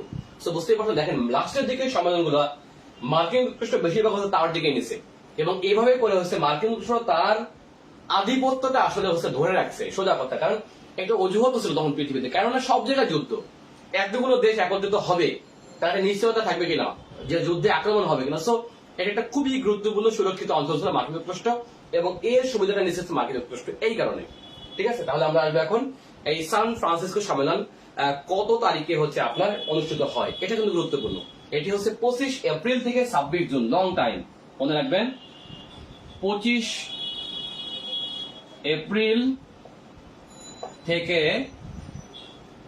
26 জুন 1945, এখানে তারিখ পড়তে হবে, মনে রাখতে হবে, এখানে তারিখ পড়তে হবে। দুইটা তারিখ পড়া মাত্র, 25 এপ্রিল থেকে 26 জুন, আর একটা পড়বে হচ্ছে প্রথমটা 12 জুন, যেটা হচ্ছে লন্ডন ঘোষণার দিন। এই দুইটা পড়লেই আনাফ। তাহলে সান ফ্রান্সিসকো সম্মেলন 1945 সালের 25 এপ্রিল থেকে 26 জুন। এখন এই 26 জুনে কি হয়? 26 জুনে এসে হচ্ছে আপনার চূড়ান্ত হয়, জাতিসংঘ গঠনের ব্যাপারে চূড়ান্ত সিদ্ধান্ত হয় হচ্ছে আপনার 26 জুন। তার মানে 26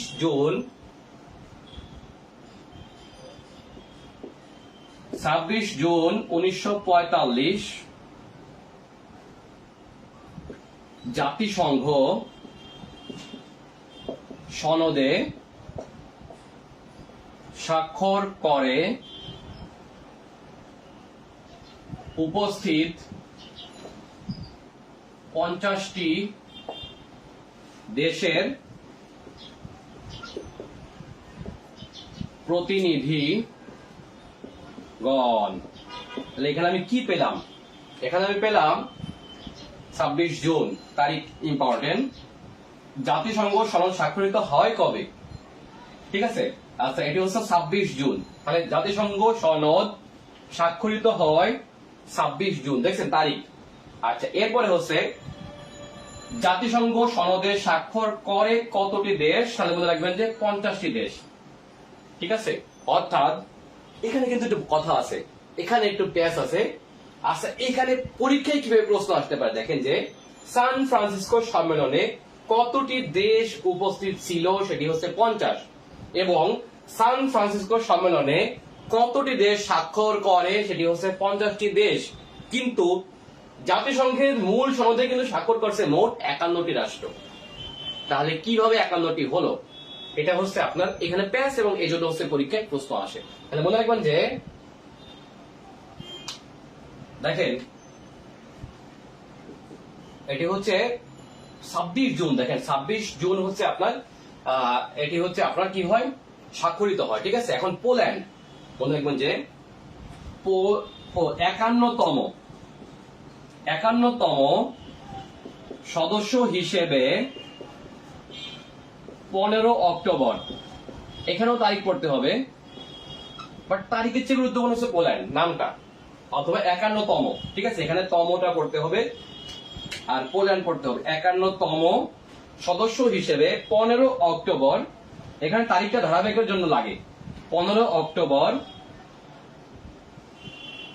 পোল্যান্ড স্বাক্ষর করে। ঠিক আছে, এখন দেখেন কার্যকর হয়, তাই না? আচ্ছা, জাতিসংঘ সনদ হচ্ছে আপনার কবে কার্যকর হয়? সেটি হচ্ছে আপনার, আচ্ছা, কার্যকর হয় 24 অক্টোবর। 24 অক্টোবর 1945, এখানে তারিখ গুরুত্বপূর্ণ। ঠিক আছে, তাহলে জাতিসংঘ সনদ কার্যকর হয় কবে? আচ্ছা, এটি কিন্তু পোল্যান্ডের না, অল 51টি। তাহলে দেখেন যে এই 51টি দেশের যে সনদ স্বাক্ষরিত হলো, সেটি হচ্ছে কার্যকর হয় 24 অক্টোবর 1945। যেহেতু কার্যকরের দিন, সেহেতু 24 অক্টোবর জাতিসংঘ দিবস। আচ্ছা, এখন পোল্যান্ড কেন মেম্বার? আচ্ছা, এখন দেখেন পোল্যান্ড কেন প্রাথমিক সদস্য হিসেবে গণ্য হয়। কেননা দেখেন 26 জুন উপস্থিত না থেকেও 26 জুন উপস্থিত না থেকেও পোল্যান্ড কেন প্রাথমিক মেম্বার হিসেবে গণ্য হয়? এর কারণ হলো জাতিসংঘ সনদ, মনে রাখবেন যে এভাবে মনে রাখবেন যে 26 জুন জাতিসংঘ সনদ স্বাক্ষরিত হয়, কিন্তু এটি কার্যকর হয়ে হচ্ছে আপনার 24 অক্টোবর 1945 সাল থেকে। অর্থাৎ 24 অক্টোবর হচ্ছে আপনার জাতিসংঘ আনুষ্ঠানিকভাবে যাত্রা শুরু করে, ঠিক আছে? এই দিনটা হচ্ছে আপনার জাতিসংঘ দিবস। কিন্তু এর মাঝখানে হচ্ছে 51তম দেশ হিসেবে পোল্যান্ড এই কার্যকরের আগে যেহেতু কার্যকরের আগে স্বাক্ষর করছে, সেহেতু পোল্যান্ডকে প্রাথমিক মেম্বার হিসেবে গণ্য করা হয়। তাহলে মনে রাখবেন কিনা? এবার মনে রাখবেন। ওকে, তাহলে সান ফ্রান্সিসকো সম্মেলনে উপস্থিত না থেকেও সদস্য হচ্ছে পোল্যান্ড এবং জাতিসংঘের 51তম মেম্বারের নাম হচ্ছে পোল্যান্ড। মনে রাখবে, জাতিসংঘের 51তম মেম্বারের নাম হচ্ছে এই কারণে পোল্যান্ড। আচ্ছা, এখন যদি প্রশ্ন করা হয় যে এই যে 51টি দেশ, আচ্ছা তাহলে সান ফ্রান্সিসকো সম্মেলনে উপস্থিত 50টি, উপস্থিত না থেকেও মেম্বার 51তম মেম্বার কে? সেটা হচ্ছে আপনার পোল্যান্ড। এবং প্রাথমিক মেম্বার জাতিসংঘের কয়টি যদি প্রশ্ন করা হয়, তাহলে অ্যান্সার হবে 51টি। তাহলে মনে রাখবেন যে জাতিসংঘের প্রাথমিক সদস্য 51টি। ঠিক আছে, আবারও বলি, জাতিসংঘের প্রাথমিক সদস্য 51টি। মনে রাখবেন ইউএন এর প্রাথমিক সদস্য 51টি। এটি কিন্তু পোল্যান্ড সহ, মনে রাখবেন, কেননা পোল্যান্ড সনদ কার্যকরের আগেই স্বাক্ষর করছে বিধায় 51তম মেম্বার। আচ্ছা, এখন যদি প্রশ্ন করা হয় ভারত ছিল কিনা, ভারত তো স্বাধীন হয়েছে আরো পরে 1947 সালে, তাহলে ভারত ছিল কিনা? হ্যাঁ, মনে রাখবেন যে স্বাধীন না হয়েও ওই মুহূর্তে, যেহেতু ভারত যখন স্বাধীনতার দিকে যাচ্ছিল, তো ওই মুহূর্তে নাকি ভারতও হচ্ছে আপনার এই 51টি মেম্বারের মধ্যে পড়বে, অর্থাৎ 50টি মেম্বারের মধ্যে ভারত অন্যতম। ঠিক আছে, তাহলে মনে রাখবেন, একটু লিখতে পারেন যে 51টি প্রাথমিক সদস্যের মধ্যে ভারত অন্যতম, যদিও ভারত তখন স্বাধীন হয়নি। ঠিক আছে, তাহলে আমার মনে হয় যে আজকে যে 11টি সম্মেলন পড়ালাম এবং বিস্তারিত যে তথ্য লিখে দিলাম, এর বাইরে মনে হয় আপনার কোন ধরনের প্রশ্ন আসার নেই এখান থেকে আসলে। ঠিক আছে, যদি পরীক্ষায় প্রশ্ন আসে তাহলে এখান থেকে প্রশ্ন আসবে বলে আশা রাখি। আর যারা এই মুহূর্তে আমার ক্লাসটি দেখছেন, তারা আমার পেইড বেসে ভর্তি হতে পারেন। আর পেইড বেসে ভর্তির জন্য আপনারা আমার একটি নাম্বার দিয়ে দেবো, ওই নাম্বারে আপনারা করবেন, টাকা বিকাশ করলেই হবে। এই তো, আর সবাই ভালো থাকবেন। আমাদের নেক্সট ক্লাস হবে বিশ্বযুদ্ধ সম্পর্কে। সম্ভবত বিশ্বযুদ্ধ থেকে ক্লাস করার কথা ছিল আমাদের, বিশ্বযুদ্ধ, স্নায়ুযুদ্ধ সম্পর্কে আপনারা লাইভ ক্লাস পাবেন এই গ্রুপে। তো সবাই ভালো থাকবেন। আজকের মতো এই লেকচারটি শেষ করছি। আর যারা পেইড বেসে স্টুডেন্ট আছেন, তাদের জন্য রাত 10টায় আবারও ক্লাস। ঠিক আছে, জাতিসংঘ থেকে পরবর্তী ক্লাস হচ্ছে রাত 10টায়, অর্থাৎ আমাদের এখন থেকে ডেইলি 2টা ক্লাস হবে। তো সবাই ভালো থাকবেন। আল্লাহ হাফেজ, আসসালামু আলাইকুম।